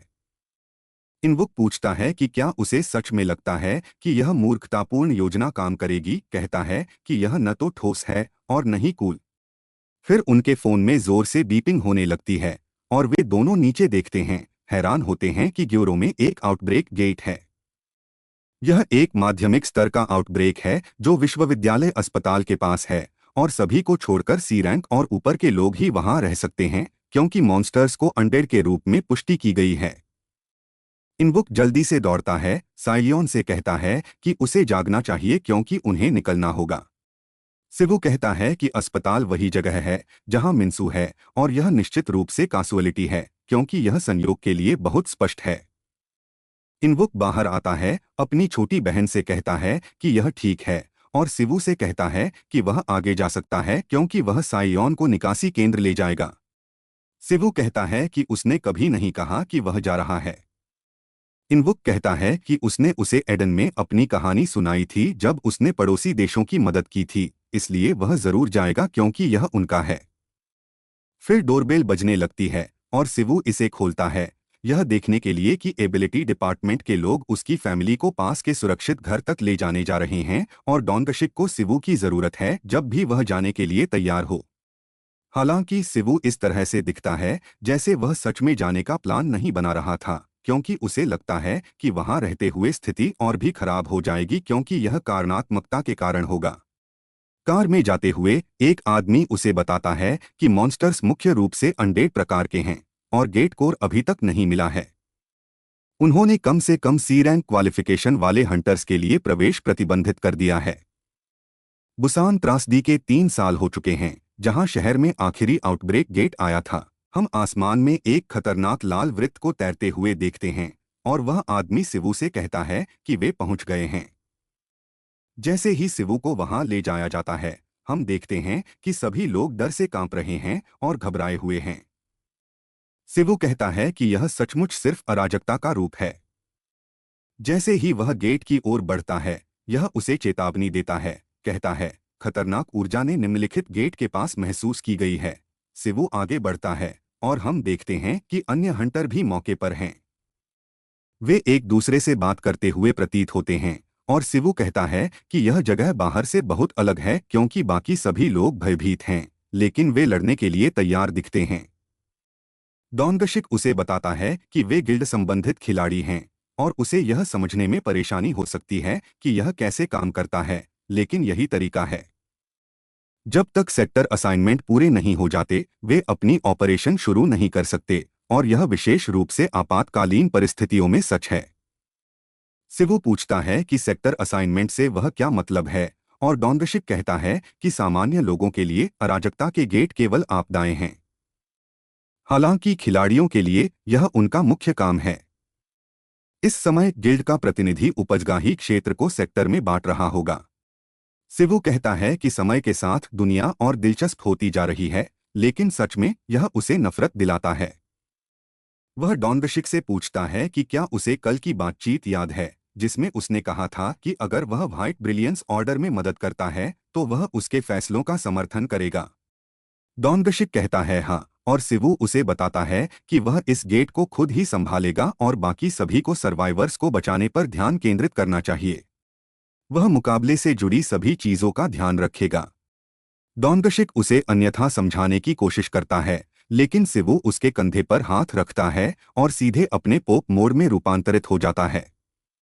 एक पवित्र आभा उसे घेरने लगती है और बाकी सभी लोग आश्चर्यचकित होते हैं, यह होते हुए अपनी आंखों के सामने देखते हैं। फिर सिवू अपना पैर जोर से दबाता है, जैसे एक बैंगनी आभा ऊपर की ओर उठने लगती है और एक तरह की अरोरा बोरियालिस बनती है, जिससे सभी घबराए हुए निवासी शांति महसूस करने लगते हैं। यह एक सक्रिय कौशल है जिसे सिवू सैंक्टिफिकेशन के नाम से इस्तेमाल करता है, जो अराजकता गेट के चारों ओर लपेटा जाता है। सक्रिय होने पर सैंक्टिफिकेशन आसपास के सभी क्षेत्रों पर लागू होगा और डेमंस और अनडेड की शक्ति स्तर घटा दी जाएगी। सिवू से कमजोर कुछ भी तुरंत हटा दिया जाएगा। फिर एक और विंडो प्रकट होती है जो कहती है कि डायमेंशन कॉजेलिटी का गवर्नेंस उसे देख रहा है, क्योंकि उसके ऊपर आसमान में एक खतरनाक दिखता हुआ वॉर्टेक्स मौजूद है।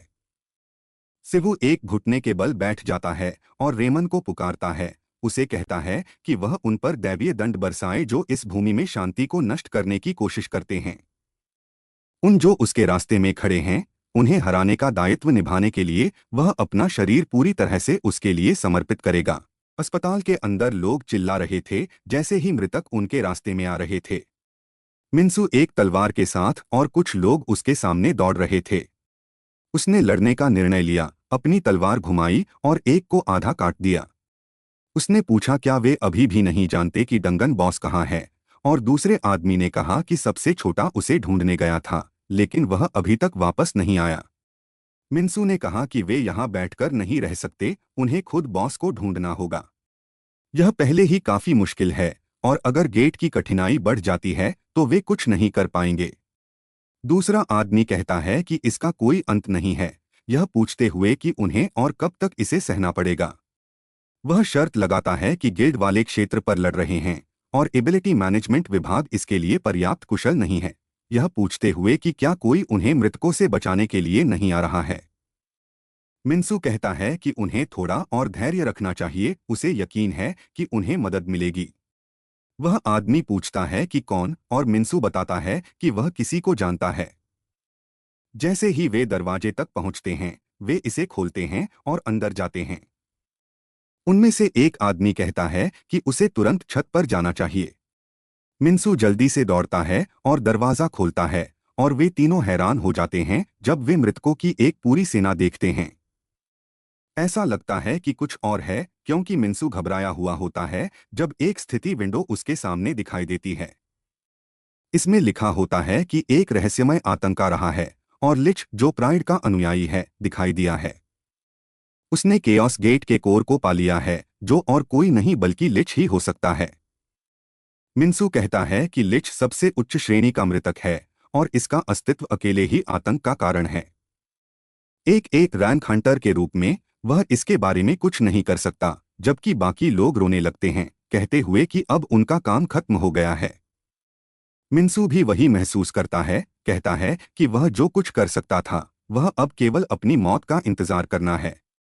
वह अपनी तलवार गिरा देता है और घुटनों के बल गिर जाता है, कहता है कि अगर कोई चमत्कार हुआ तो यह बदल सकता है। वह रेमान से दुआ करने लगता है, उम्मीद करता है कि वह सभी पर दया करेगी। एक तेज रोशनी आसमान से गिरने लगती है, इसके बाद बिजली गिरती है, जैसे ही कुछ छत पर गिरता है। फिर हम सिवू को सुनते हैं जो मिन्सू से कहता है कि उसने अच्छा काम किया और बाकी काम उसे सौंप दे, वह इसे संभाल लेगा। मिन्सू और बाकी लोग हैरान हो जाते हैं, लेकिन सिवू उसे बताता है कि उसने इन लोगों को बचाया और यह सही समय है। मिन्सू की प्रार्थना के कारण वह तुरंत छत पर पहुंच सका। एक सिस्टम विंडो कहती है कि पृथ्वी की प्रणाली एक कारण संबंध परीक्षा कर रही है और अज्ञात कारणों से बनी केओस गेट कारण संबंध को तोड़ रही है। जैसे ही सिवू लिच के पास पहुंचता है, लिच उससे कहता है कि वह पृथ्वी का संतुलन बहाल करे। परीक्षा के आधार पर उसे इसे संभालने में कोई समस्या नहीं होगी। लिच फिर कहता है कि सिवू के पास एक परेशान करने वाली शक्ति है और वह नहीं जानता कि उसने इसे कहां से उधार लिया, लेकिन वह उसे सिर्फ उतनी शक्ति से हराएगा नहीं। यह भूमि जल्द ही ग्रेट प्राइड के लिए बलिदान बन जाएगी और कोई भी इस अंधकार को नहीं रोशन कर पाएगा। सिवू उससे पूछता है कि वह क्या बकवास कर रहा है, जैसे ही एक स्थिति विंडो फिर से दिखाई देती है जिसमें लिखा होता है कि सेक्रेड डॉन एग्रेशन की जानकारी पृथ्वी और एडन में सिंक्रनाइज हो गई है। अब यह एक सक्रिय क्षमता है। इसका मतलब है कि एक निर्दिष्ट त्रिज्या के भीतर सभी दैत्य ऊर्जा को समाप्त किया जाएगा। वह अपना हाथ फैलाता है, जैसे ही एक तेज सफेद रोशनी बनती है और मृतक तुरंत शुद्ध होने लगते हैं। लिच उससे पूछता है कि वह कौन है और उसके पास ऐसी शक्ति कैसे है, यह पूछते हुए कि कोई कैसे उसकी सेना को इतनी आसानी से समाप्त कर सकता है, फिर भी वह एक देवता का दास है। पूरे क्षेत्र में लिच की शक्ति फैलने लगती है, जैसे ही यह एक नेक्रोपोलिस में बदलने लगता है। स्थिति विंडो उसे लाल खतरनाक संकेतों के साथ स्पैम करने लगती है, जिसमें कहा जाता है कि क्षेत्र को लिच द्वारा शापित किया जा रहा है और कारण संबंध को नष्ट कर दिया गया है। सिवु हैरान होता है, कहता है कि यह एक उन्नत अंधेरे जादू है जो इसके चारों ओर सब कुछ शापित करता है और केवल मृतकों के लिए एक स्थान बनाता है। वह विश्वास नहीं कर सकता कि यह सेउल के बीचों बीच हो रहा है। लिच कहता है कि जिस बेबस देवता की वह सेवा करता है, वह न तो उसे और न ही उसके लोगों को मृत्यु से बचा सकेगा और वह शहर पर कब्जा कर लेगा। सिवु पूछता है कि वह अपनी आत्मा को इतनी जल्दी समाप्त करना चाहता है। कहता है कि वह उसे जीवित रहने देना चाहता था क्योंकि वह यह जानने के लिए उत्सुक था कि वह क्या कहेगा, लेकिन अब वह मानता है कि यह इसके लायक नहीं था। जैसे ही वह अपना हाथ उठाता है, एक शक्ति गिरने लगती है। लिच उससे पूछता है कि वह किस तरह के निरर्थक देवता की सेवा करता है जब उसकी शक्ति इतनी हल्की लगती है। जैसे ही सिवु सीधे उसके सामने हवा में कूदता है, वह लिच को जमीन में सीधे पंच मारता है, लगभग उसे तुरंत शुद्ध कर देता है। लिच उससे पूछता है कि यह क्या है, कहता है कि यह उसका भाग्य नहीं था, और सिवु कहता है, भाग्य उन लोगों के लिए होता है जो जीवित हैं, मृतकों के लिए नहीं।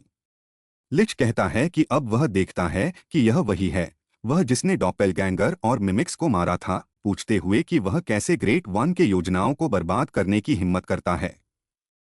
सिवु अपना पैर उठाता है, कहता है कि वह बहुत ज्यादा बकवास करता है और लिच को मारना शुरू कर देता है। लिच हंसता है, कहता है कि भले ही वह उसे मार दे, उसका शाप इस भूमि को खा जाएगा और यह जल्द ही सिटी ऑफ द डेड बन जाएगा।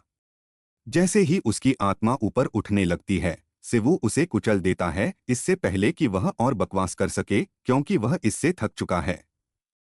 फिर स्थिति विंडो दिखाई देती है, जिसमें कहा जाता है कि उसने गेट के कोर को हरा दिया है और केओस गेट को क्लियर करने के लिए सभी शर्तें पूरी कर ली हैं। लेकिन सिवु कहता है कि लिच सही है और यही उसे वास्तव में गुस्से में लाता है।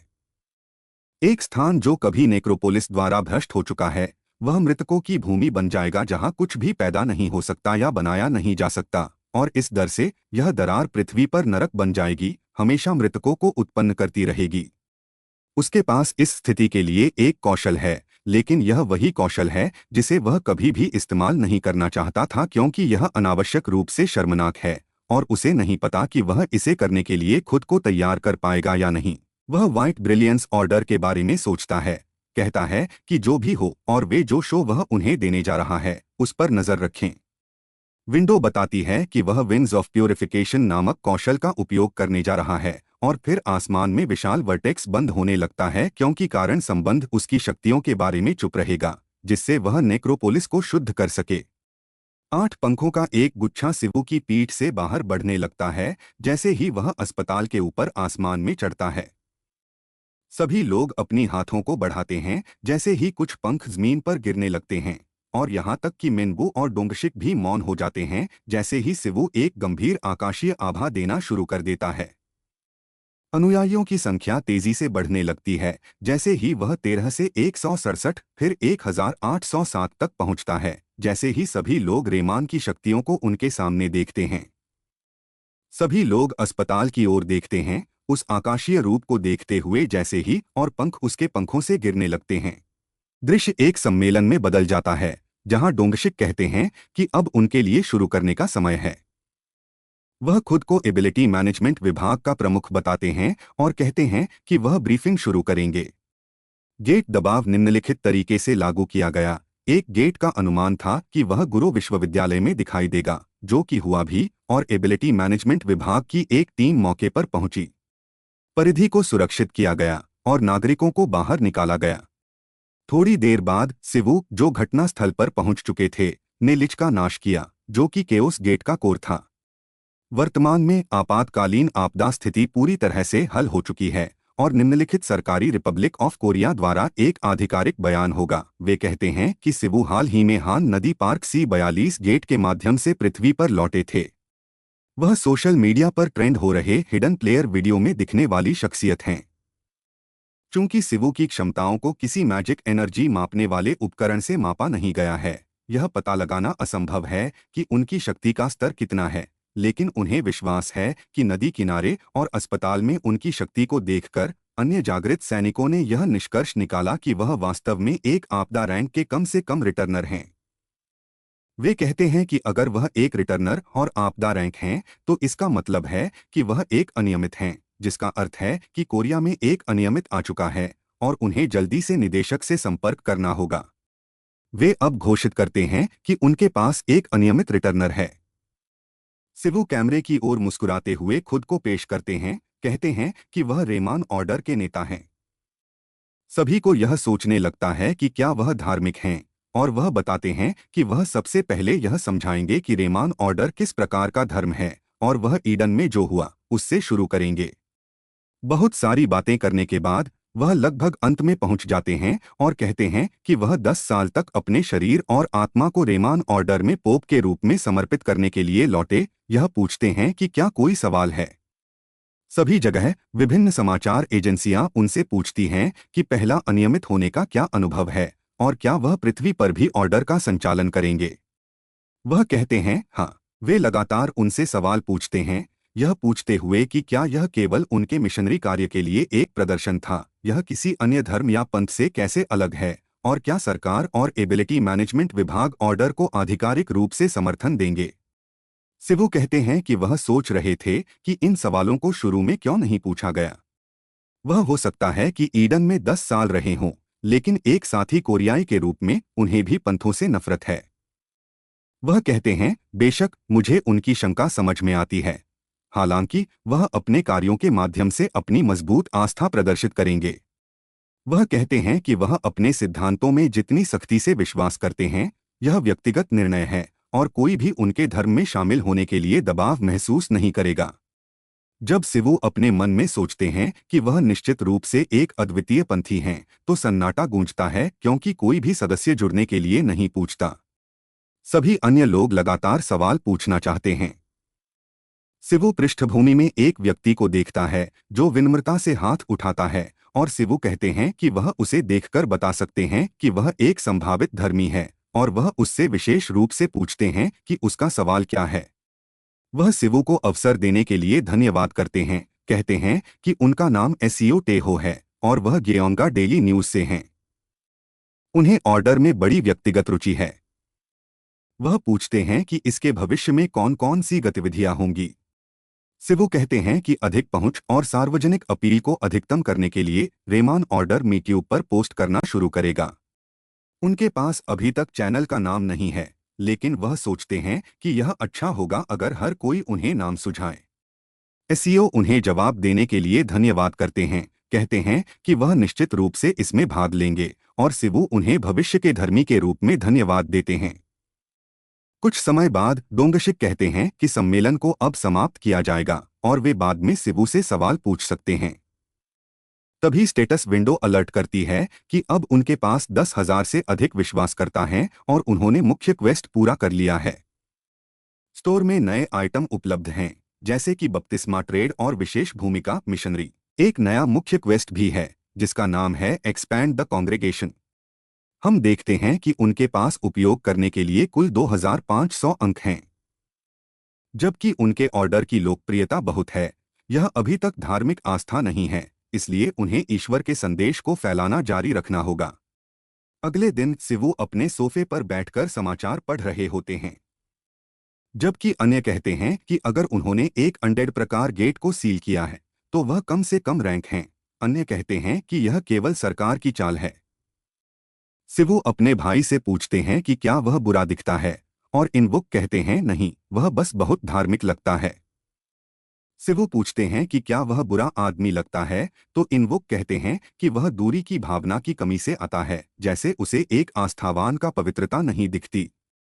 पीठ से निकल रहे पंखों के अलावा वह सचमुच पवित्र नहीं लगता और वह न्यूज में एक पंथ नेता जैसा भी दिखता है। वह कहते हैं कि अगर वह सिर्फ अपने पंख फैलाता रहता है तो उसे बहुत सारे विश्वासकर्ता मिलेंगे। शिवू उसे चुप रहने के लिए कहते हैं, लेकिन इनवुक जारी रखते हैं, कहते हैं कि अगर वह इसे जादुई लड़की परिवर्तन के साथ जोड़ता है तो यह बहुत अच्छा लगेगा। शिवू कहते हैं कि यह प्रभावी लगता है, लेकिन यह बार बार करना मुश्किल होगा। इनवुक पूछते हैं क्यों। शिवू बताते हैं कि अपने कौशल का उपयोग करने से पहले कुछ नामक कैजुअलिटी कॉन्ग्रुएंस एग्जाम उनके सामने आता है। वह कहते हैं कि उनके पास एक पैमाना है जहां अगर वह किसी निश्चित सीमा से ऊपर के चमत्कार करने की कोशिश करते हैं तो उन्हें एक मूल्यांकन से गुजरना होगा। अगर वह परीक्षा में पास नहीं होते तो उन्हें सिस्टम द्वारा दंडित किया जाएगा।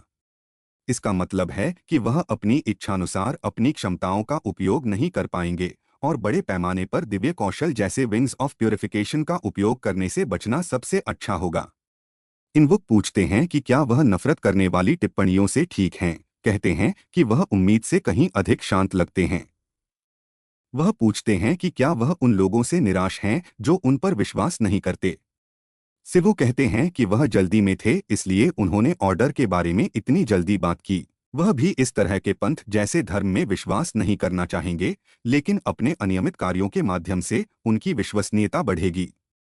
वह कहते हैं कि वह समय आएगा जब रेमान ऑर्डर की छवि अच्छी होगी और इसे बस एक और गिल्ड के रूप में देखा जाएगा। धीरे धीरे कोरिया में दूसरे विश्व के धर्मों के प्रति पूर्वाग्रह खत्म हो जाएंगे। और अगर बस इतना ही है तो यह बुरा शुरुआत नहीं है। इनवुक कहता है यह वास्तव में उससे बेहतर है जैसा उसने अनुमानित किया था। वह ईडन से वापस आने के बाद कहीं अधिक सकारात्मक लगते हैं। फिर एक विंडो दिखाई देती है जिसमें कहा जाता है कि स्टोर में नए आइटम अपडेट किए गए हैं। सीवू को हैरानी हो रही है और इनवुक पूछता है कि वह क्या देख रहा है। वह मिशनरी रोल को देख रहा है और एकमात्र शर्त यह है कि उसे कम से कम 10वें स्तर का डॉक्ट्रिनल इंटरप्रिटेशन होना चाहिए। यह स्थायी रूप से श्रवण विश्वासियों की विश्वास स्थिति बिंदुओं को मिशनरी के विश्वास के अनुपात में बढ़ा देता है और यह उसे 1500 डिवाइन पॉइंट्स खर्च करता है। सीवू कहता है कि यह एक विशेष भूमिका है जिसका वह इंतजार कर रहा था और यह उस इंक्विजिटर रोल से कहीं ज्यादा महत्वपूर्ण है जो पिछली बार स्टोर में दिखाई दी थी।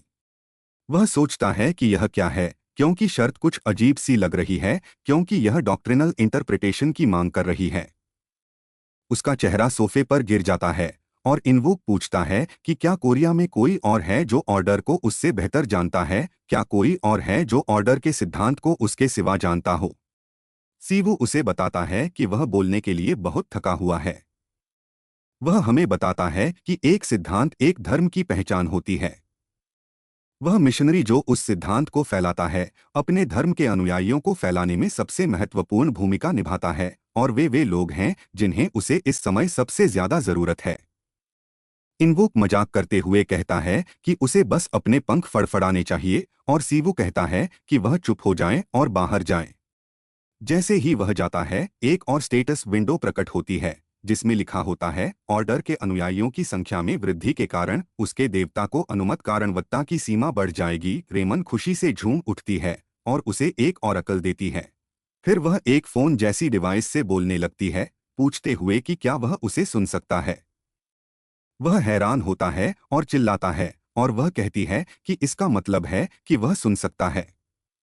इनवुक उसका धन्यवाद करता है कि उसने उसके जैसे किसी को संभालने का ध्यान रखा। सीवू पूछता है कि वह क्या कह रहा है, लेकिन रेमन हंसते हुए कहती है क्या अभी अभी वह उसका छोटा भाई था। वह हंसते हुए कहती है लगता है वह अपने परिवार के साथ अच्छा समय बिताता है। जैसे ही सीवू बाहर जा रहा होता है वह कहता है कि वह सिर्फ यह कह रही है क्योंकि उसने यह नहीं देखा कि उसकी आंखें उस अवसर पर कितनी चौड़ी हो गईं जब उसे मजाक बनाने का मौका मिला। वह पूछता है कि क्या वह उससे संपर्क कर रही है क्योंकि कुछ हुआ है। वह कहती है कि उसके कड़ी मेहनत के कारण विश्वासियों की संख्या बढ़ गई है और अब वह उससे संपर्क कर सकती है। उसने बहुत मेहनत की है और अब वह उसकी मदद करने के लिए तैयार है ताकि वह पृथ्वी पर ऑर्डर चलाने में भी मदद कर सके। वह कहती है कि वह इतना व्यस्त पोप था कि उसने उसके सिद्धांत को नहीं जाना। वह जम जाता है, पूछता है कि उसे यह कैसे पता चला। वह कहती है कि जब वह पहली बार एडन आया था तो उसने उसे बताया था कि वह हमेशा उसकी मदद करेगी और अब वह उसे इस बार भी मदद करने के लिए एक समाधान लेकर आई है। वह कहता है लगता है वह सच में क्यूट है और फिर पूछता है कि उसके लिए क्या तैयार किया है। वह कहती है कि उसने बस डायमेंशन में सिस्टम से एक डील की है और कारणवत्ता परीक्षा पास की है तो स्टेटस विंडो जल्द ही उसके सामने आ जाएगी। विंडो में लिखा होता है कि विशेष भूमिका मिशनरी को खरीदने पर वह अतिरिक्त 1000 पॉइंट्स खर्च करके एक मिशनरी को एडन से भेज सकता है। वह हैरान होता है क्योंकि इसका मतलब है कि वह एडन से एक और व्यक्ति ला सकता है। वह कहता है कि यह वही होगा जैसे उसने उसे अपहरण करके वहां लाया था। वह कहती है उसके मामले में इसे अपहरण कहना सही होगा, लेकिन इस बार ऐसा नहीं है। वह पूछता है कि क्या वह एक सीरियल किडनैपर है और वह कहती है कि वह नाइंसाफी कर रहा है, उसने उन्हें स्वयंसेवकों के समूह से चुना है। वह पूछता है कि इसका मतलब है कि मिशनरी पहले ही तय हो चुका है और वह कहती है बिल्कुल, क्योंकि वे कल केओस गेट से गुजरेंगे। वह पूछता है यह किस तरह का एक दिन में डिलीवरी ऑफर है, लेकिन फिर भी वह इसे खरीदता है, कहते हुए कि वह इसे खरीदने जा रहा है। स्टेटस विंडो उसे धन्यवाद देती है और कहती है कि पहले मिशनरी ने पोप के कॉल को प्राप्त किया और यह पुष्टि की कि वे केओस गेट के निर्देशांकों से आ रहे हैं। वो आह भरता है, उसे नहीं लगता था कि मिशनरी समस्या इस तरह हल होगी। वह रेमन का धन्यवाद करता है, कहता है कि उसने सच में उसकी मदद की। वह कहती है कोई बात नहीं। वह उससे पूछता है कि यह कौन है, कहता है कि यह कोई ऐसा होना चाहिए जिसे वह जानता है। वह हंसते हुए कहती है यह एक राज है, क्योंकि एक आश्चर्य सबसे रोमांचक उपहार होता है। फिर वह इसके बारे में सोचने लगता है, पूछते हुए कि कौन आ सकता है। वह घबराकर पसीना बहाता है। चाहे वह कोई भी हो, जिन विकल्पों के बारे में वह सोचता है उनमें से हर एक को इस ग्रह पर रखना अत्यधिक चिंताजनक होगा।